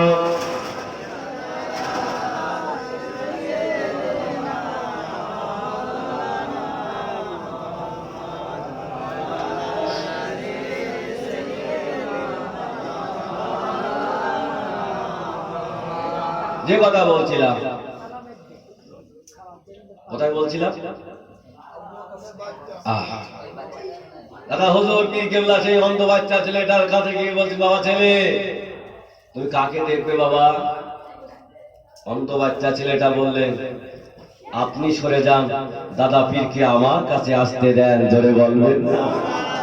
দাদা হুজুর পীরটা অবাক হয়ে গেলেন, বাবা ছেলে আমি কি দাদা পীর বাবা?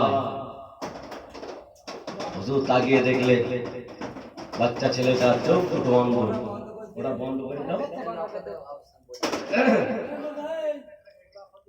দাদা হুজুর পীর কেবলা বলেন, বাবা ছেলে আমি সে দাদা পীর। হুজুর দেখলে যে বাচ্চা ছেলেটার চোখ দুটো বন্ধ, দেখতে পায় না। আল্লাহর ওলি মুজাদ্দিদুজ্জামান আলা হযরত দাদা হুজুর পীর কেবলা রহমাতুল্লাহ আলাইহি হুজুর আমার হাত থাকতে পারে না, দুটি হাত উঠে আল্লাহ দরবারে দোয়া করেন, ও রব্বুল আলামিন আল্লাহ পাক আমি আবু বকর আমি দোয়া চাই আল্লাহ, আল্লাহ আমার দোয়ার বিনিময়ে এই বাচ্চা ছেলেটা অন্ধ মানুষ আমি আবু বকর আমার দেখার বড় আশা বাবা, আল্লাহ আমায় দেখার বড় আশা, আমি আবু বকর দোয়া চাই এই বাচ্চা ছেলেটা চোখ দুটো ভালো করে দেন। দাদা হুজুর পীর কেবলা হুজুর আমার দোয়া করে হুজুর আমার গালে থুতু মোবারক ওই বাচ্চা ছেলেটা চোখে বুলিয়ে দিলেন, আমার আল্লাহ পাক চোখ দুটো ভালো করে দিয়ে দিলেন। দাদা হুজুর পীর কেবলা বাংলায় 1330 সালে হুজুর আমার হাত ভাগে যাবে, আর সব ভক্ত মুরিদ সবাই তৈরি হয়ে গিয়েছে, তার ভিতরে ছিলেন দাদা হুজুর পীর কেবলা দুই কলেজা টুকরা আমার বসিরহাটের বড় মাওলানা আল্লামা হুজুর কেবলা আছেন, হুজুর আমার হজ বাগে চলে গেলেন। দাদা হুজুর পীর কেবলা, হুজুর আমার কাবা শরীফ তওয়াফ করতেন, হুজুরের চোখ দিয়ে টপটা করে পানি গড়িয়ে যায়। দাদা হুজুর পীর কেবলা খানা কাবা গেলাম তোরে কাদির আল্লাহ, আমি আবু বকর বাংলা জমি থেকে এসেছি। আল্লাহ আমি আবু বকর, আমার মনে বড় আশা, আমি একটা রাত আমার রাসূলুল্লাহ রওজার ভিতরে থাকিতে চাই। কোথায় থাকবে? রাসূলুল্লাহ রওজার ভিতরে থাকবে। হুজুর আমার দোয়া করেন, বাদশার কাছে চলে গেলে, ও বাবা বাদশা নামদার, আমি বাংলার আবু বকর এসেছি বাবা, আমাকে একটা বার থাকা পারমিশন করিয়ে দাও।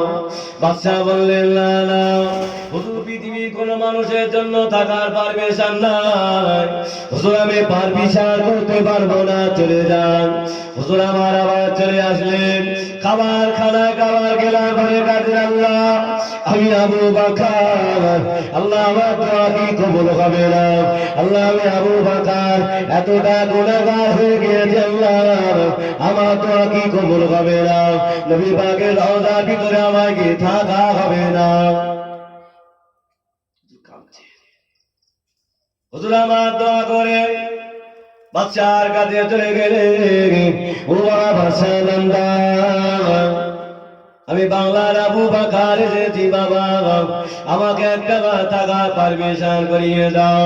বাদশা বলল না না হুজুর আপনি চলে যান, পৃথিবীর কোন মানুষের থাকার পারমিশন নাই, হুজুর আমি আপনাকে পারমিশন করতে পারবো না।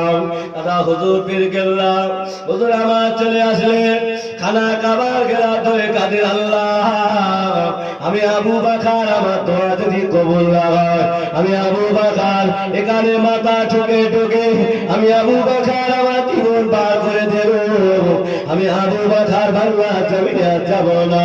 আমার নবী আপনার নবী, হুজুর আমার হাত থাকতে পারে না। গভীর রাতে বাদশা নামদারকে জানিয়ে দিলেন, আই বাবা বাদশা নামদার, আমার বাংলার আবু বকর এসেছে, আমি রাসূলুল্লাহ জানিয়ে দিলাম, আমার আবু বকরকে আমার রওজায় থাকার পারমিশন করিয়ে দাও। কে করলেন? আল্লাহ রাসূল জানিয়ে দিলেন, বাদশা আমার বাংলার আবু বকর এসেছে, আমার রওজার ভিতরে থাকার পারমিশন করিয়ে দাও। হুজুর আমার চলে গেলেন, ও বাবা সালামদার, আমি বাংলার আবু বকর এসেছি। বাদশা বললেন, হুজুর বেয়াদবি মাফ করুন, আমি আপনাকে চিনতে পারি না। হুজুর জানদার, আমি আপনাকে কি পারমিশন করব? স্বয়ং রাসূলুল্লাহ আপনাকে পারমিশন করিয়ে দিয়েছে। তারা হুজুর পীর কেবলা বললেন, ও বাদশা নামদার, আমার সাথে আর সব ভক্ত মুরিদ এসেছে বাবা, আমি সবাইকে নিয়ে যেতে পারবো না, আমি 8 জনকে নিয়ে যেতে চাই। বাদশা নামদার বললেন, যান যান। হুজুর 8 জনকে পারমিশন করিয়ে দিলাম, তার ভিতরে ছিলেন দাদা হুজুর পীর কেবলা তুই কলেজা টুকরা, আমার বসিরহাটের বড় মাওলানা আল্লামা হুজুর কেবলাকে নিয়ে দাদা হুজুর পীর কেবলা আমার নবীজি রওজার ভিতরে সারা রাত ধরে কত করে হুজুর আমার ফজরের নামাজ আগে নেমে আসে, হুজুরের চোখ দিয়ে টপ করে পানি গড়িয়ে যায়। হুজুরকে জিজ্ঞাসা করলে, হুজুর আপনি কেন কাঁদছেন বলুন না? দাদা হুজুর পীর কেবলা বলেছিলেন, এ আমার ভক্ত মুরিদেরা, আমি আবু বকর কাঁদি, এটা আমার দুঃখের কান্না নয়, আমি আবু বকর কাঁদি, আল্লাহ আমার দোয়াকে কবুল করে নিয়ে আল্লাহ আবু বকর জীবনের আশা পূর্ণ করে দিয়েছে। দাদা হুজুর পীর কেবলা বললেন, আয় আমার ভক্তরা, আমি আর একটা জায়গায় যেতে চাই। হুজুর কোথায় যাবে বলুন না? আমি আম্মা জান খাদিজা তো কবরটা জিয়ারত করতে যায়, তবে সবাই আমার সাথে যেতে পারবে না, আমার সাথে 3 জন মানুষ যাবে, আমার 2 কলিজা টুকরা, আমার বড় মাওলানা রুহুল আমিন সাহেব, আল্লাহ দাদা হুজুর পীর কেবলা 3 জন মানুষকে নিয়ে আম্মা জান খাদিজা তো কবর আর কবরের পাশে চলে যায়। দাদা হুজুর পীর কেবলা হুজুর আমার দোয়া করে, হুজুরের পিছনে দাঁড়িয়ে দাঁড়িয়ে হুজুর আমিন আমিন করে। দাদা হুজুর পীর কেবলা বললেন, ও আমার বড় মাওলানা চোখটা বন্ধ করে দাও বাবা। হুজুর আমার চোখটা বন্ধ করে দিলেন। দাদা হুজুর পীর কেবলা বললেন, ও আমার বড় মাওলানা তোমার চোখে কি কিছু দেখতে পাও? আল্লামা হুজুর কেবলা বলেছিলেন, হুজুর আপনি আমার পীর মুর্শিদ, আমি রুহুল আমিন দেখতে পাই। আম্মা জান খাদিজাতুল কুবরা কবরের ভিতর থেকে একটা নূরানি আলো আমি রুহুল আমিন আমার কপালে চমকা।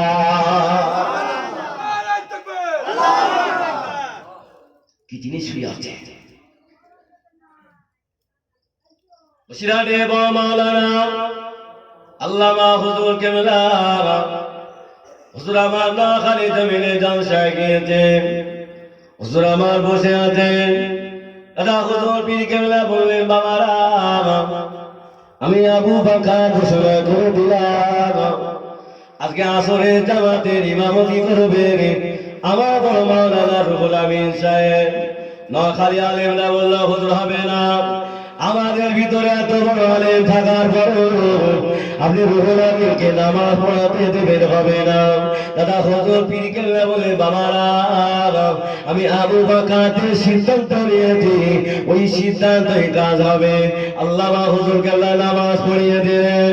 দাদা হুজুর পীর কেবলা বললেন, এ নোয়াখালী আলেমেরা বলো না আজকে আসরের জামাতে কত লোক একসাথে নামাজ পড়েছে? নোয়াখালী আলেমের জবানগুলো বন্ধ হয়ে গেল। দাদা হুজুর পীর কেবলা বললেন, বাবা বড় মাওলানা তুমি কি বলতে পারবে? দাদা হুজুর পীর কেবলা আল্লামা হুজুর কেবলা বলে, হুজুর আপনি আমার পীর মুর্শিদ, আমি রুহুল আমিন আল্লাহ পাকের রহমতে বলে দেব। জোরে বলবেন না, একটু জোরে হবে না? হুজুর আমার একবার ডান দিকে তাকালেন, হুজুর আমার একবার ডান দিকে তাকালেন, একবার জমিনের দিকে তাকালেন, আসমানের দিকে তাকিয়ে বললেন, হুজুর আজকে আসরের জামাতে ৯,৯৯৯ জন নামাজ পড়েছে। দাদা হুজুর জিজ্ঞাসা করলেন, ও আমার বড় মাওলানা কি করে বললে বাবা? হুজুর আমি ডান ফেরাতে চলে গেলাম, আমি রুহুল আমিন কিছু দেখতে পাইলাম না। হুজুর আমি পা ফেরাতে তাকালাম, আমি রুহুল আমিন কিছু দেখতে পাইলাম না। আমি জমিনের দিকে তাকালাম, আমি রুহুল আমিন কিছু দেখতে পাইলাম না। হুজুর আমি আসমানের দিকে তাকিয়ে দেখলাম আল্লাহ পাকের আরশ মহল্লায় সংখ্যাটা লেখা আছে। আল্লামা কর্মবীর আল্লামা রুহুল আমিন লেখা আছে, দেখে নেবে। আল্লাহ পাকে বান্দারা যে কথা বলছিলাম, নবী আমার আমাদেরকে ভুলে যান না, কিন্তু সেই নবীকে ভুলে গিয়েছি। আজকে নবী নামাজের জন্য মার খেয়েছেন, আমরা নামাজ ছেড়ে দিয়েছি। আল্লাহ নবী ২৭ সফর হুজুর আমার অসুস্থ হয়ে পড়লেন, হুজুর আমার বিদায় নেবে চলে যাবেন। হুজুর আমার বিদায় নেবে, মসজিদ নববীতে আযান হয়ে গিয়েছে, হযরত বেলাল রাদিয়াল্লাহু আযান দিয়েছেন। মসজিদে সবাই এসেছে, আল্লাহ নবী মসজিদে আসে না। হযরত আলী রাদিয়াল্লাহু, হযরত আনাস রাদিয়াল্লাহু দুজন আমার নবী পাকের হজরা করা হয়ে চলে গেলেন।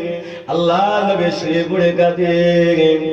হযরত আলী রাদিয়াল্লাহু কে সালাম দিলেন, আসসালামু আলাইকুম ইয়া রাসূলুল্লাহ ইয়া হাবিবাল্লাহ। হুজুর সকলে মসজিদে যেতেন, আপনি কি মসজিদে যাবেন না?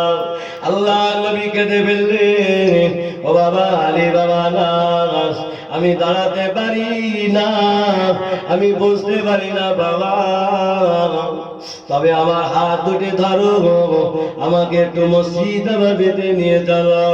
আমি রাসূলুল্লাহ, আমি শেষ দুটি কথা শোনাতে চাই।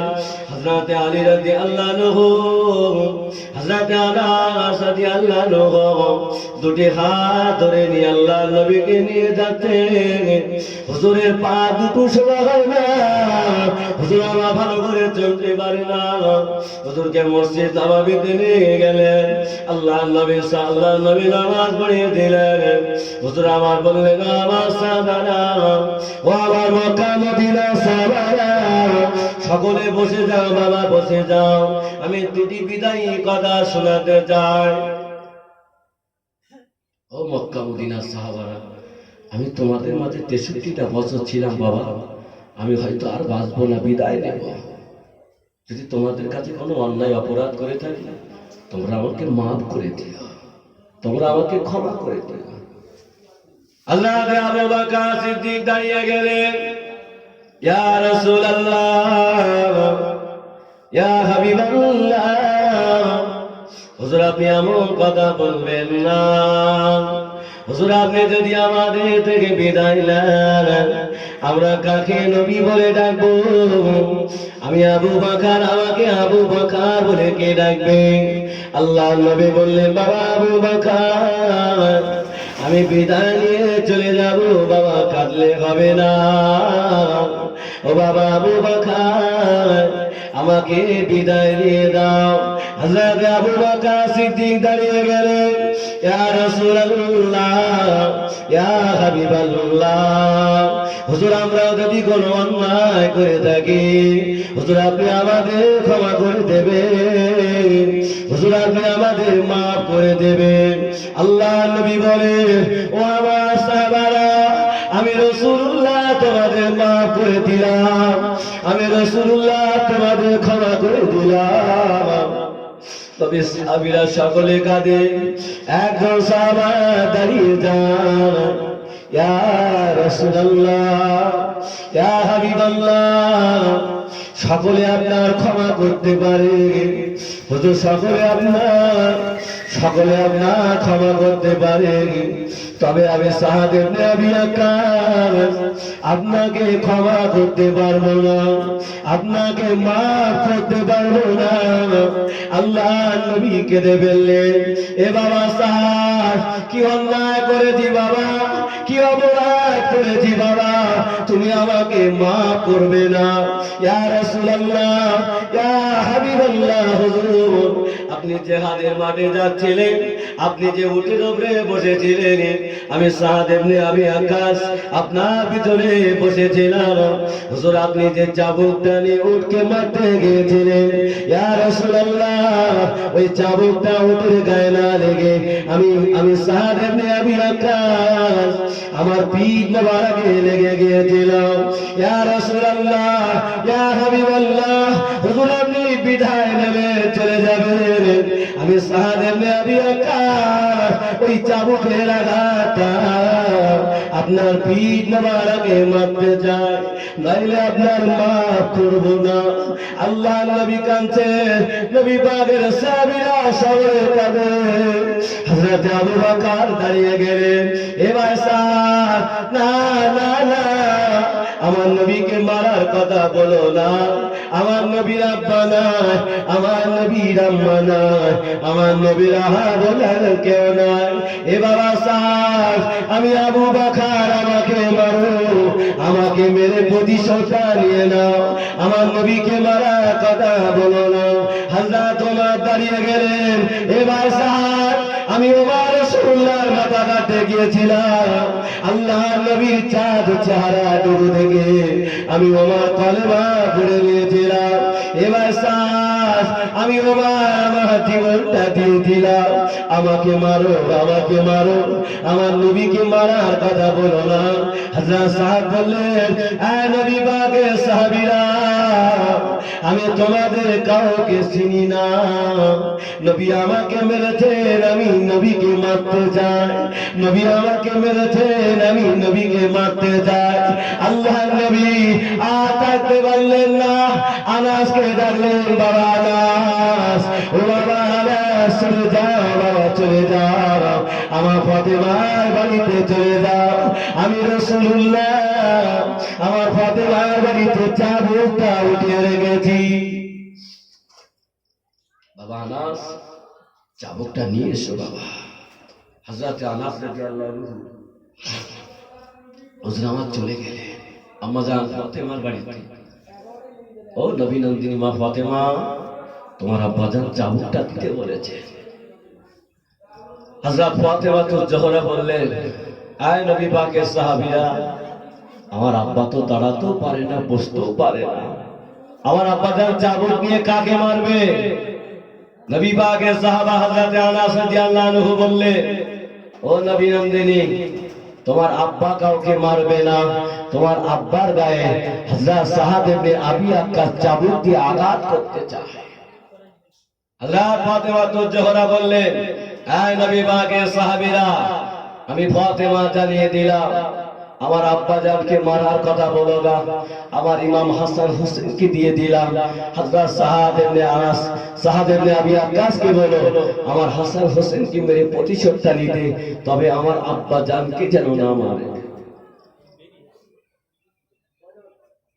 হযরত হাসান রাদিয়াল্লাহু আনহু, হযরত আনাস রাদিয়াল্লাহু আনহু চাবুক টানে আল্লাহ নবী দরবারে চলে গেলেন। আল্লাহ নবী চাবুকটা হাতে নিয়ে হযরত সাহাব ইবনে আবি আক্কাসকে ডাকলেন, এ বাবা সাহাব, আমাকে মারো বাবা, আমাকে মেরে প্রতিশোধটা নিয়ে নাও। আমি রাসূলুল্লাহ, কাল কিয়ামতের দিন যেন আমাকে আসামির কাঠগড়াতে দাঁড় করিও না। আল্লাহ সাহাব ইবনে আবি আক্কাস চাবুকটা নিয়ে পিছনের দিকে চলে যায়। নবী পাকের সাহাবীরা অনেকে বেহুশ হয়ে পড়ে গেলেন। আল্লাহ নবী দাঁড়িয়ে কাঁদেন। হযরত সাদ ইবনে আবি আক্কাস বললেন, ইয়া রাসূলুল্লাহ, ইয়া হাবিবাল্লাহ, হুজুর আপনি জামাটা খুলে ফেলুন, আপনি আমায় যখন মেরেছিলেন হুজুর আমার গায়ে জামা ছিল না, হুজুর আমি জামার উপর দিয়ে মারতে পারবো না। আল্লাহ নবী বললেন, এই বাবা সাদ, এমন কথা বলো না, আমি রাসূলুল্লাহ, আমার নুরানি চেহারাটা আমি কাউকে দেখাই না বাবা, তুমি আমাকে এমন কথা বলো না। হযরত সাদ বললেন, ইয়া রাসূলুল্লাহ, ইয়া হাবিবাল্লাহ, হুজুর আপনি যদি জামা না খোলেন আমি আপনাকে মারতে পারবো না, প্রতিশোধ দেব না। আল্লাহ নবী তাকতে পারলেন না। হুজুর আমার জামাটা খুললেন। হযরত সাদ ইবনে আবি আক্কাস পিছনের দিক দিয়ে গিয়ে আল্লাহ নবীকে জড়িয়ে ধরে চুমা দিতে লাগলেন। আরে জোরে বলে, আল্লাহ নবী বলেন, এ বাবা সাদ, মারো বাবা, মারো বাবা, কেন বাবা চুমা দাও বলো না, কেন বাবা চুমা দাও? হযরত সাদ ইবনে আবি আক্কাস আল্লাহ নবী জড়িয়ে ধরে বলে, ইয়া রাসূলুল্লাহ, ইয়া হাবিবাল্লাহ, হুজুর আমি সাদ অন্যায় করে ফেলেছি, আপনি যদি আমায় ক্ষমা না করেন আমি সাদ জাহান্নামী হয়ে যাব, আমি সাদ জাহান্নামী ঘোষণা হয়ে যাব, হুজুর আপনি আমাকে ক্ষমা করে দেন। আল্লাহ নবী জিজ্ঞাসা করলেন, এ বাবা সাদ কেন এমন করলে বাবা? ইয়া রাসূলুল্লাহ, ইয়া হাবিবাল্লাহ, হুজুর আপনি আমায় থেকে বিদায় নেবেন, আপনার সঙ্গে আমায় আর দেখা হবে না, হুজুর আপনাকে আমি আর দেখতে পাবো না। আমি শুনেছিলাম আপনার পীর মোবারকে মোহরের নবুয়তটা লাগানো হয়েছে। ইয়া রাসূলুল্লাহ, ইয়া হাবিবাল্লাহ, ওই মোহরের নবুয়তে চুমা দেওয়া আমার কোনো আশা ছিল। ইয়া রাসূলুল্লাহ, আমি স্যার আমার কলিজাটা ঠান্ডা হয়ে গেছে। তাহলে আমরা কোথায়? ফিরে আসো, আল্লাহকে ভালোবাসো, আমার নবীকে মহব্বত করো। আল্লাহ রসুলকে যারা মহব্বত করেছে আমার আল্লাহ তাদের ইজ্জত বাড়িয়ে দিয়েছে। জোরে বলবে। ও যুবকেরা, জওয়ানেরা, ঈমান হারা হলে হবে না, টাকার পেছনে ছুটলে হবে না, আপনার ঈমানটা মুহূর্তের মধ্যে চলে যাবে। এটা হলো আখিরি জামানা। একটা মানুষ সন্ধ্যাবেলা ইমানদার হবে, সকালবেলা বেঈমান হবে। নবী পাকের সাহাবারা আল্লাহ নবীর জন্য কতটা জীবন দিয়েছে।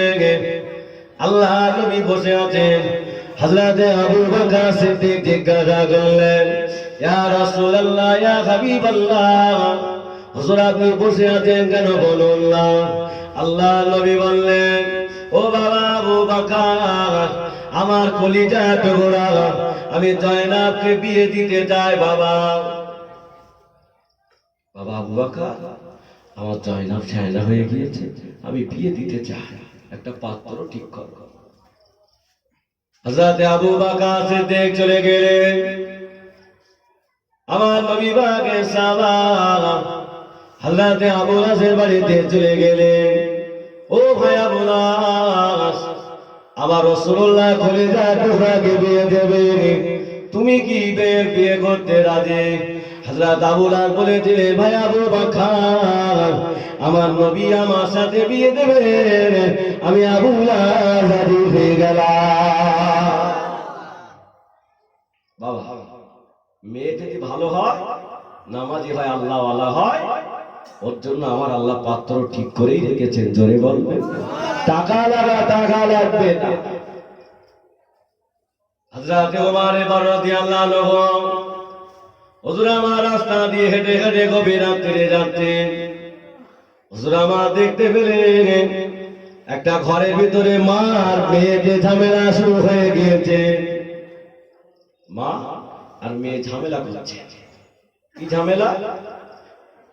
মা মেয়েকে বলছেন, মেয়ে আজকে দুধ কম হয়ে গিয়েছে, ওই দুধে 1 লিটার পানি মিশিয়ে দাও, আমি বাজার থেকে ঠিক দাম পেয়ে যাব। কথা বুঝতে পারছেন? এদিকে হয় না, ওই পোকা বেগুনগুলো নিচে দিয়ে ওপরে ভালো বেগুন দেয়। হ্যাঁ, মরার পরে বলা যাবে ভালো বেগুন। মেয়েটা বলছেন, মা না না, দুধে আমি পানি মিশাতে পারবো না। কেন না? হযরত ওমর ফারুক যদি জানতে পারে, আমাদের দুজনাকে টুকরা টুকরা করে দেবে। মা বলছেন, মেয়ে গভীর রাতে ওমর দেখতে পাবে না, শুনতে পাবে না, দুধে পানি মিশিয়ে দাও। ওই মেয়েটা বলছেন, মা খলিফা ওমর যদি জানতে না পারল, খলিফা ওমরের আল্লাহ তো আমাকে দেখতে পাচ্ছে। এই ঘটনাটা ওমর ফারুক কানে শুনলেন, বাড়িতে চলে গেলে ফজরের নামাজ হয়ে গেল। হুজুর আমার আওয়াজ দিয়ে বললেন, ও আমার মন্ত্রী, চলে যাও চলে যাও, মদিনার ওই গোয়ালিনী বিবি বাড়িতে চলে যাও। এই গোয়ালিনী বিবিকে বলবে ওনার মেয়েকে পর্দা হালাতে সাজিয়ে আজকে মসজিদ নববীতে আসরের নামাজের পরে নিয়ে আসতে বলবে। মন্ত্রী চলে গেলে, যেই বলেছে মার মেয়েতে কাজ শুরু হয়ে গেছে। না জানি হযরত ওমর হুজুর ডেকেছেন, আমাদের বিচার কি করবে জানি না। হুজুরের বিচার তো কতল কতল কতল। দুজনা ঠকটা করে কাঁপছেন। আসরের আযান হয়ে গিয়েছে, নামাজ হয়ে গিয়েছে। মা আর মেয়ে দুজনা মসজিদ নববীর সামনে দাঁড়িয়ে ঠকটা করে কাঁপছেন। হযরত ওমর ফারুক জিজ্ঞাসা করলেন, ও মদিনার রমণী, কেন কাঁদছেন? আমি তো আপনাকে ডেকেছি, কেন কাঁদেন বলুন না? কাঁদছেন কেন? আমি তো আপনাকে ডেকেছি। হুজুর বেয়াদবি মাফ করুন, ক্ষমা করুন, জীবনে আর অন্যায় কথা বলবো না। হুজুর আমি আমাকে একটা বার ক্ষমা করে দেন। হযরত ওমর ফারুক বলেছিলেন, ও মদিনার রমণী, আমি আপনাকে ডেকেছি এই কারণে, আমার সন্তান আব্দুল্লাহ সাথে আপনার মেয়েটাকে বিয়ে দেবে। একটু জোরে হবে না? আমি দেখেছি আমার সন্তান আব্দুল্লাহর সাথে আপনার মেয়েটার বিয়ে দেবে, আপনি কাঁদছেন কেন? মদিনার রমণী বলেছিলেন, হুজুর বেয়াদবি মা করুন, হুজুর বেয়াদবি ক্ষমা করুন। আমি হলাম মদিনার গোয়ালিনী বিবি, আমার স্বামী নাই। হুজুর আমি দু বিকারা করে সংসার চালাই। হুজুর আমার মেয়েকে আপনার ছেলের সাথে বিয়ে হতে পারে না। হুজুর আপনি হলেন মদিনার খলিফা, অনেক টাকা পয়সা আপনার। হযরত ওমর ফারুক বলেছিলেন, ও মদিনার আমলে আপনি আমাকে বড় লোক ভাববেন না, আপনি আমাকে খলিফা ভাববেন না। আমি ওমর, আমার সন্তান আব্দুল্লাহ আপনার মেয়ের সাথে বিয়ে হবে, এই যে নবরাঙা পয়সাটুকু আমি ওমর আমার ঘরে দিনা। কি আর আমফানের টাকা? খাও।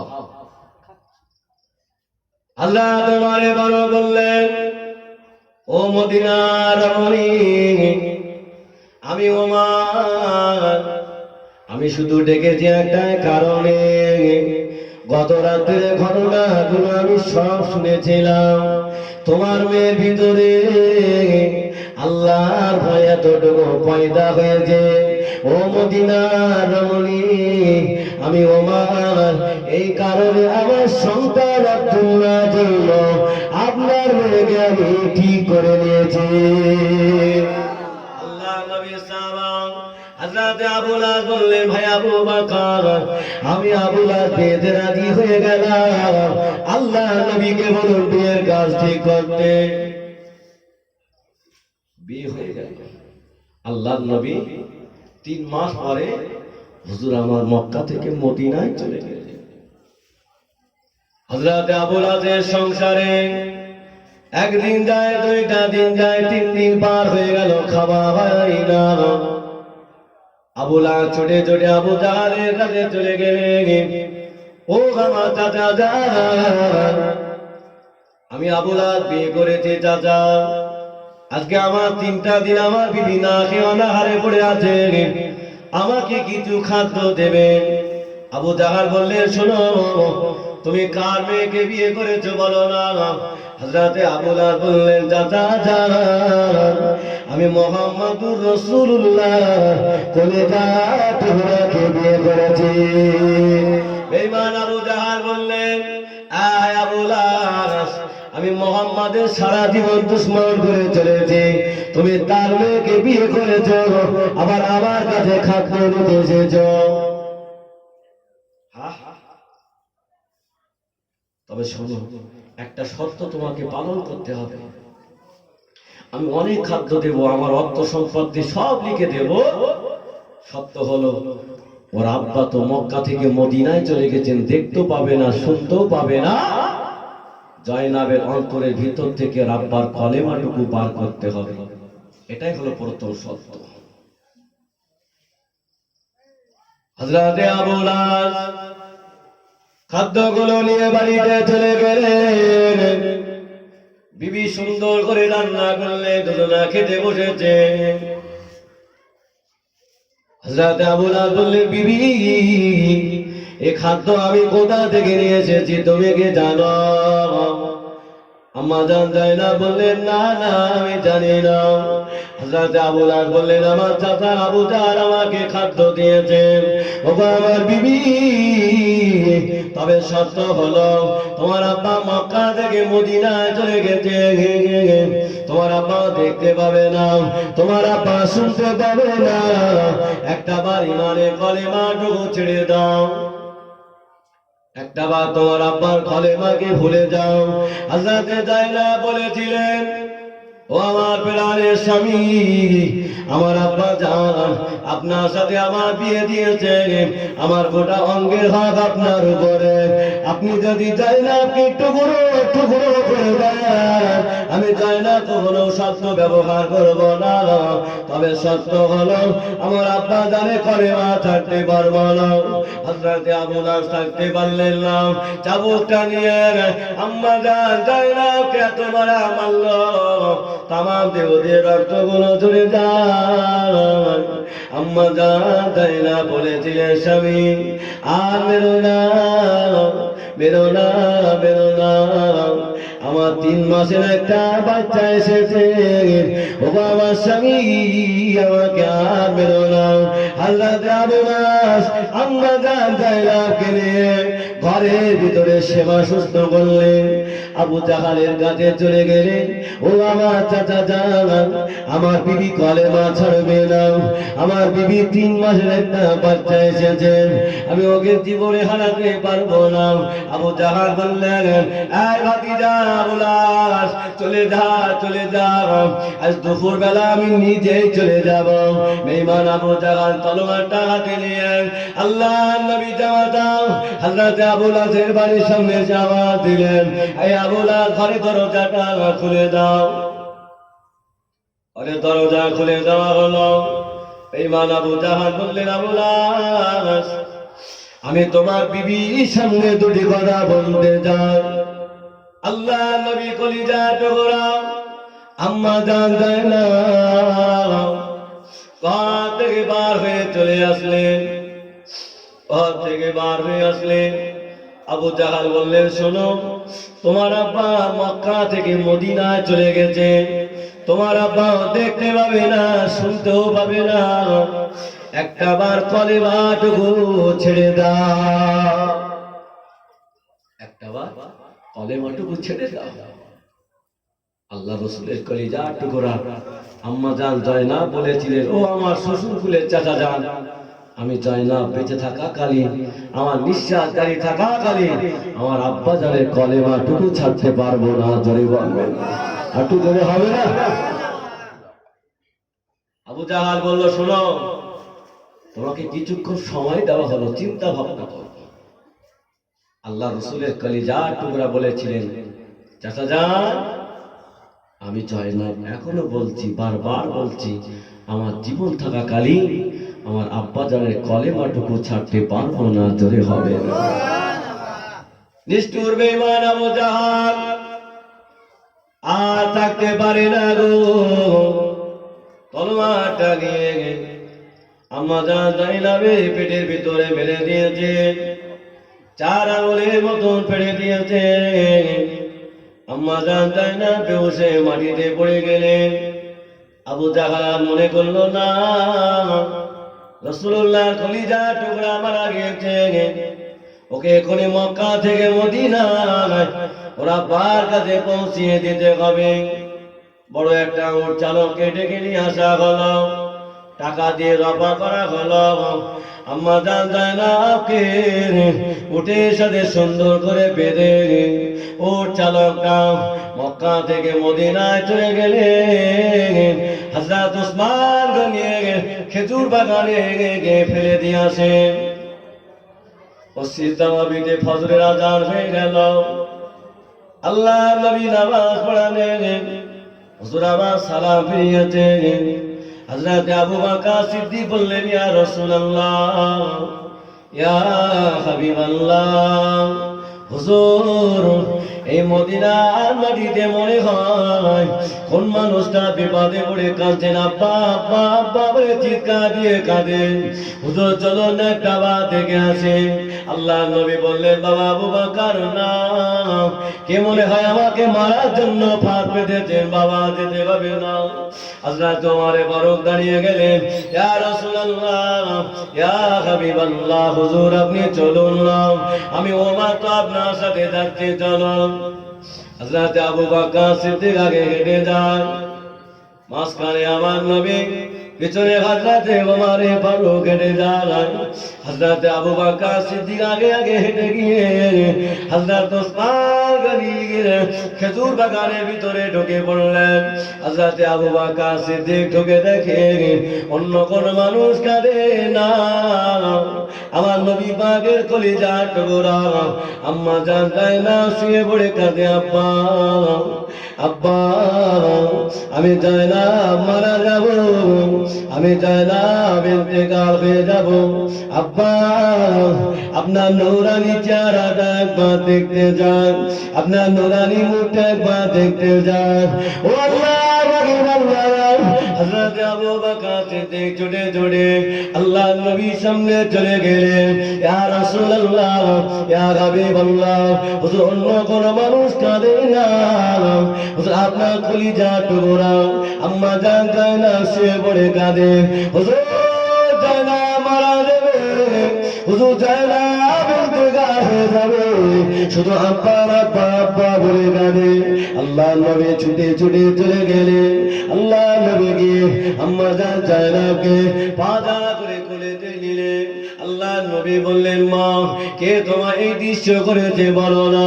আল্লাহ নবী আম্মা যা বলেছিলেন, ও আমার আব্বা জান, আমি সব কথা পরে ভুলে বলবো আব্বা, আমি চাই না মারা যাবো মরে যাব, তবে আমি চাই না আমার মনে বড় আশা আমার একটা বার আমার স্বামীকে যদি আমার কাছে ডেকে দিতে, আমি চাই না আমার মাথাটা আমার স্বামীর উরুর উপরে রেখে আমি চাই না আমার জীবনটা আমি আস্তে আস্তে শুকিয়ে দিলাম, আর আমি থাকতে পারি না। আল্লাহ নবী বলে দিলেন, ও না এই মক্কা থেকে মদিনা থেকে মক্কা 338 কিলোমিটার দূরে আমি যে সাহাবাকে বানাবো ও আমার সাহাবাকে মেরে দেবে। ও আমার জানাব, আমি আমার সাহাবাকে বানাতে পারবো না। আল্লাহ নবী আবু লাসের নামটা একটু জোরে বলেছেন। হযরতে আবু লাস লুকাতে লুকাতে লুকাতে লুকাতে হযরতে আবু সালমা পাশে খেজুরের বাগানে দাঁড়িয়েছিলেন। তখন আমার নবী আমার নামটা ধরে ডাকবে। হযরতে আবু লাস ছুটে ছুটে চলে আসলেন, ইয়া রাসূলুল্লাহ, ইয়া হাবিবাল্লাহ, হুজুর আমি আবু লাস এসেছি, আমার দুটি হাত বাড়িয়ে দিলাম, আপনি আমার উপরে প্রতিশোধটা নিয়ে না। হুজুর আমি আবু লাস অন্যায় করেছি, আমার দুটি হাত বাড়িয়ে দিলাম, আপনি আমার উপরে প্রতিশোধটা নিয়ে নেন।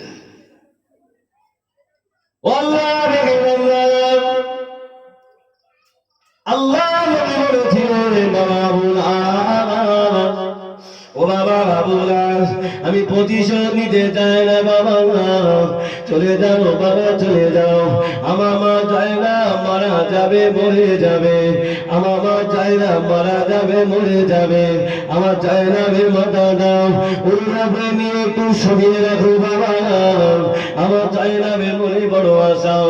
হযরতে আবু লাস চড়ে চড়ে আম্মা জান জায়নাবের কাছে গিয়ে আল্লাহ নবীর কলিজা টুকরা মাথা দাও ওর উপরে নিয়ে বসে আছেন। আল্লাহ নবী জিজ্ঞাসা করলেন, ও মা জায়নাব, তোমার মনে কি আর কোনো আশা ভরসা আছে বলো না।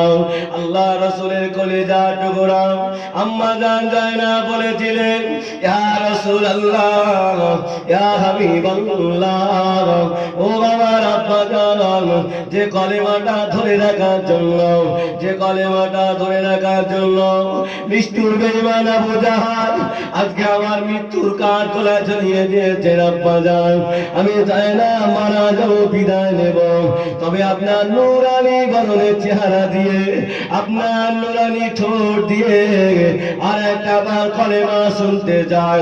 আল্লাহ নবী মারে কলেমাটা পড়িয়ে দিলেন।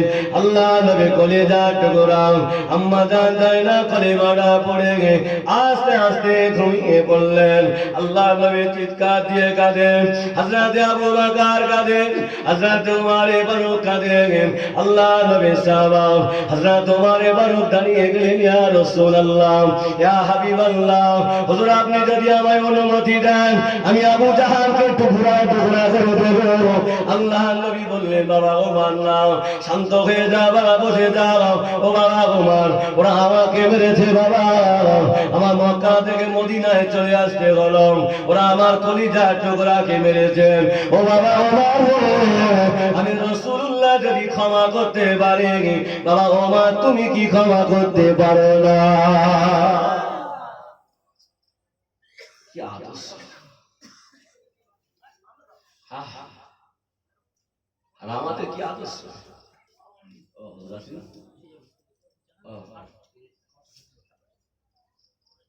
তাহলে সত্য হলো আল্লাহ আল্লাহ রসুলকে ভালোবাসতে হবে। বাবা নবী ছাড়া আর কেউ হবে না। আমার নবীকে আল্লাহকে ভালোবাসলে আমার আল্লাহ তার ইজ্জতটুকু বাড়িয়ে দেয়, জোরে বলবেন না? তবে নবীর সঙ্গে দিদার হবে, আল্লাহকে পাওয়া যাবে। সত্য হলো নামাজ পড়তে হবে, রোজা রাখতে হবে, যাকাত দিতে হবে, পরের বেলা আত্মসাৎ করলে হবে না। আর বুড়ো বাপ আর মাকে একটু যত্ন করে রাখতে হবে। ওই মা বাপ আপনার জন্য জান্নাত, আর মা বাপ আপনার জন্য জাহান্নামের রাস্তা। মা যদি দোয়া করে দেয়, আল্লাহ আমার সন্তানকে ভালো করে দাও, পৃথিবীর কোন মানুষের দোয়া কবুল হবে কিনা জানি না, মা বাপের তো আল্লাহর দরবারে কারেন্টের মতো কবুল হয়ে যায়, জোরে বল। আল্লাহ নবী বিদায়ের আগে হযরত আবু বকরকে ডাকলেন, আল্লাহ নবী আলীকে ডাকলেন, আল্লাহ নবী উসমানকে ডাকলেন। ও বাবা আবু বকর, ও বাবা ওমর, বাবা আলী, আমি রাসূলুল্লাহ বিদায় নেব, চলে যাব। আমার মাথার পাগড়ি মোবারক, আমার গায়ে জুব্বা মোবারক, আমার মাথার পাগড়ি মোবারক, আমার গায়ে জুব্বা মোবারক, ওই করুণ কাফের ওয়াইস কারুনিকে দিয়ে আসবে। জোরে বলবেন না? যে ওয়াইস কারুনি জীবনে নবীর সঙ্গে দেখা হয়নি, নবীর সঙ্গে জিহাদে যেতে হলো না, সেই ওয়াইস কারুনি মাথার টুপি আর গায়ের জামা মোবারক পাচ্ছে। শুধু পাচ্ছে না, রাসূলুল্লাহ বলছেন আমার গুনাহগার উম্মতির জন্য যেন একটু দোয়া করে দেয়, জোরে বলবেন না? কার দোয়া বড় হয়েছে? আল্লাহ নবী বিদায় নিলেন। হযরত আবু বকর সিদ্দিকের খেলাফত জামানা শেষ হয়ে গেল। হযরত ওমর ফারুকের খেলাফত জামানা চলে আসলো। হুজুর আমার মাথার পাগড়ি মোবারকটা নিয়ে, গায়ের জুব্বা মোবারকটা নিয়ে ওই কারণ দেশে চলে গেলে ওয়াইস কারণীর খোঁজে বেরিয়ে পড়লেন। কারণ দেশে গিয়ে ওয়াইস কারণী খোঁজ করে। দেশের মানুষরা বলে উনি তো হলো একজন পাগল মানুষ, আমরা যখন কাঁদে উনি তখন হাসে, আমরা যখন হাসি উনি তখন কাঁদে, আপনারা কেন ওনার খোঁজে এসেছেন? ওই মানুষটা লোকালয়ে পাওয়া যাবে না, জঙ্গলের উপরে চলে যান। হযরত ওমর ফারুক, হযরত আলী কারামাল্লাহু ওয়াজহাহু দুজনা জঙ্গলের উপরে গিয়ে দেখে মানুষটা সিজদায় পড়ে পড়ে পড়ে পড়ে পড়ে কাঁদে। হযরত ওয়াইস কারণী সিজদায় পড়ে পড়ে কাঁদছেন। হযরত ওমর ফারুক, হুজুর আমার একটু গোলা খাতা দিলেন। হযরত ওয়াইস কারণী সিজদা থেকে উঠলেন, সালাম কালাম হলো। ওয়াইস কারণী জিজ্ঞাসা করেন আপনারা কার খোঁজে এসেছেন? হযরত ওমর ফারুক বললেন আপনার নামটা কি একটু বলুন না। ওয়াইস কারণী বলেন আমার নাম আব্দুল্লাহ। হযরত ওমর ফারুক বললেন আমাদের সকলের নাম আব্দুল্লাহ, তবে আপনার আম্মা জান আপনাকে কি নামে ডাকতেন? হযরত ওয়াইস কারণী বললেন আমার আম্মা জান আমাকে ওয়াইস বলে ডাকতেন। হযরত ওমর ফারুক বললেন ও ওয়াইস, আপনার নসিব বড় ভালো, আপনার নসিব বড় সৌভাগ্যবান। আল্লাহ নবী মাথা পাগড়ি মোবারক, গায়ে জামা মোবারক আপনাকে দিয়েছে। ওয়াইস কারণী বললেন না না, সে ওয়াইস আমি না, চলে যাও চলে যাও, আমি সে ওয়াইস না। হযরত ওমর ফারুক বললেন ও ভাই ওয়াইস, আপনার ডান হাতটা একটু দেখি ভাই। হযরত ওয়াইস কারণী যেমনি ডান হাতটা বাড়িয়ে দিলেন, আল্লাহ নবীর রেখা অনুযায়ী হযরত ওয়াইস কারণীর সাথে মিলে গিয়েছিলেন।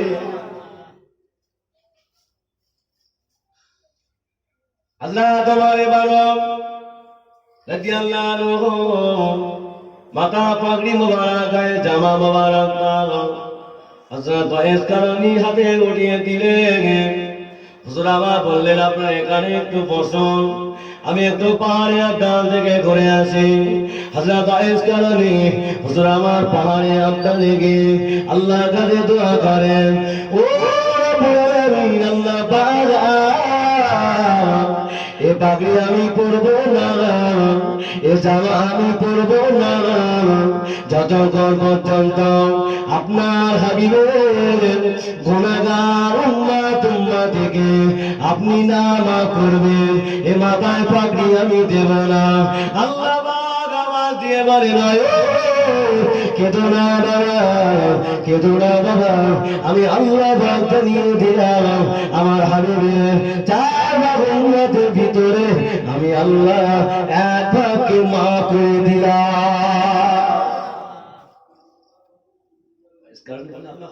সব মাফ করতে হবে। আল্লাহ 3 ভাগকে মাফ করে দিয়েছে, আছে আর 1 ভাগ। হযরত ওমর ফারুক আর বসে থাকতে পারছেন না, চলো না ওরা ওয়াইসকে ডেকে নিয়ে আসি, চলে যাও, বিদায় দেব।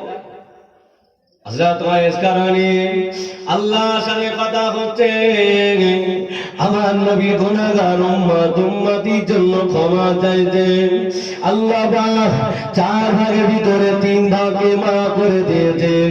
হযরত ওমর ফারুককে ডাকলেন, ও ভাই ওয়াইস, বিদায় দাও, চলে যাব, বিদায় দাও। হযরত ওয়াইস কারণে বললেন, ভাই ওমর, কি সর্বনাশ করলে? আমার আল্লাহর সাথে কথা হচ্ছিল, আল্লাহ 4 ভাগের ভিতরে 3 ভাগকে ক্ষমা করে দিয়েছেন। হযরত ওয়াইস কারণীর সাথে আল্লাহ নবী সাহাবা হযরত ওমর রাদিয়াল্লাহু আনহুর সাথে কথা হচ্ছে। আল্লাহ নবী সাহাবা হযরত ওমর ফারুক বললেন, ও ভাই ওয়াইস, আমার নবীর সাথে দেখতে পাইলাম, আমার নবীর সাথে দেখা দেখে এলাম, তবে আমার নবী মাথা পাগড়ি মোবারক, গায়ের জামা মোবারকটা কেন আপনাকে দিয়ে গেলেন? নবীর সঙ্গে দেখা হলো। আল্লাহ ওয়াইস কারণী বললেন, ও ভাই আলী, নবীকে আমরা দেখেছি, নবীকে আমি দেখেছি না তোমরা দেখেছো, নবীকে আমি দেখেছি না তোমরা দেখেছো, প্রমাণ হয়ে যা। আমার রাসূলুল্লাহর ওই ভুরুটা জোড়া লাগানো ছিল না মধ্যিখানে ফাঁকা ছিল? হযরত ওমর হুজুর বলতে পারে না, আলী হুজুর বলতে পারে না। হযরত ওয়াইস কারণী বললেন, ও ওমর, আমার রাসূলুল্লাহর ভুরুটা জোড়া লাগানো ছিল। তোরে বলবেন না? হযরত ওয়াইস কারণী বললেন, ও ভাই ওমর, নবীকে আমি দেখেছি না তোমরা দেখেছো, নবীকে আমি ভালোবেসেছি না তোমরা দেখেছো। ও আল্লাহ নবীর গালে তো তার মোবারক শহীদ হয়ে গিয়েছে, তোমাদের গালে কেন তার দেখতে পাওয়া যায়? হযরত ওমর এবারে বললেন, ও ভাই ওয়াইস, তোমার গালে তার গুলো কোথায় গিয়েছে বলো না? হযরত ওয়াইস কারণী বললেন, ও ভাই ও আলী,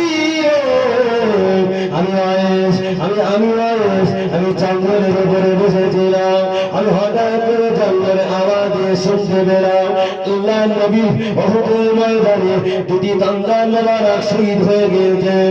আমি ওয়াইস আর থাকতে পারি না, আমি বড় পাথর নিয়ে আমি গালের কাপ মোবারক ভেঙে ফেললাম।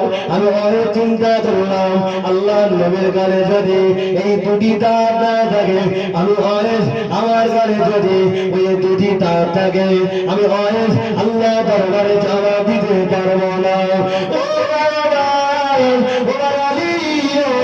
আমি ওই পাথরটা নিয়ে আমি গালের সমস্ত তারগুলো ভেঙে দিয়েছি।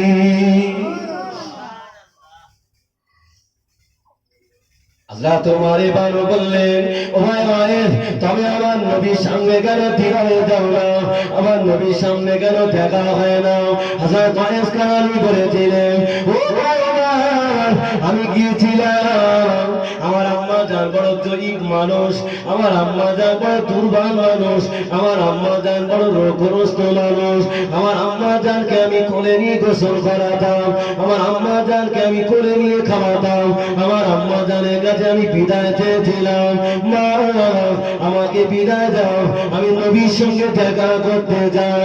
ও বাবা, আমি আল্লাহ নবী দরবারে গিয়েছিলাম, আমার নবীর সাথে আমার দেখা হলো না, আমার নবীর সাথে আমার কথা হলো না। আমার আম্মা যান ঘরে দিয়েছে, আমি অবাক বয়স, আমি বেশি ঘোরাঘুরি করলাম না, আমি ছোটে ছোটে বাড়িতে চলে আসলাম। আমার আম্মা যান আমাকে জিজ্ঞাসা করলেন, ও বাবা বয়স, নবীর সঙ্গে কি তোমায় দেখা হয়েছে? না আম্মা যান, নবীর সঙ্গে আমার দেখা হলো না, নবীর সঙ্গে আমার দিদার হলো না। ও ভাই ও বাবা, আমার আম্মা যান দোয়া করেছেন, ও বাবা বয়স, আমি আমি আমি আমি তোমার আম্মা যান, আমি তোমার জন্য দোয়া করে দিলাম, আল্লাহ পাক যেন তোমাকে প্রতিটা মুহূর্তে আমার নবীর সঙ্গে তোমার দিদার হয়ে যায়।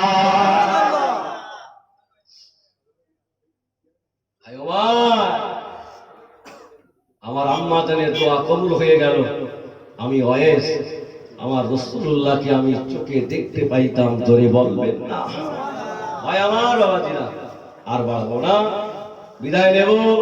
সকলে আমার জন্য দোয়া করবেন, আল্লাহ পাক যতটুকু বলালেন তার থেকে যেন আমল করার তৌফিক দেয়। সকলে বলুন আল্লাহুম্মা আমিন। আসুন সালাম করি।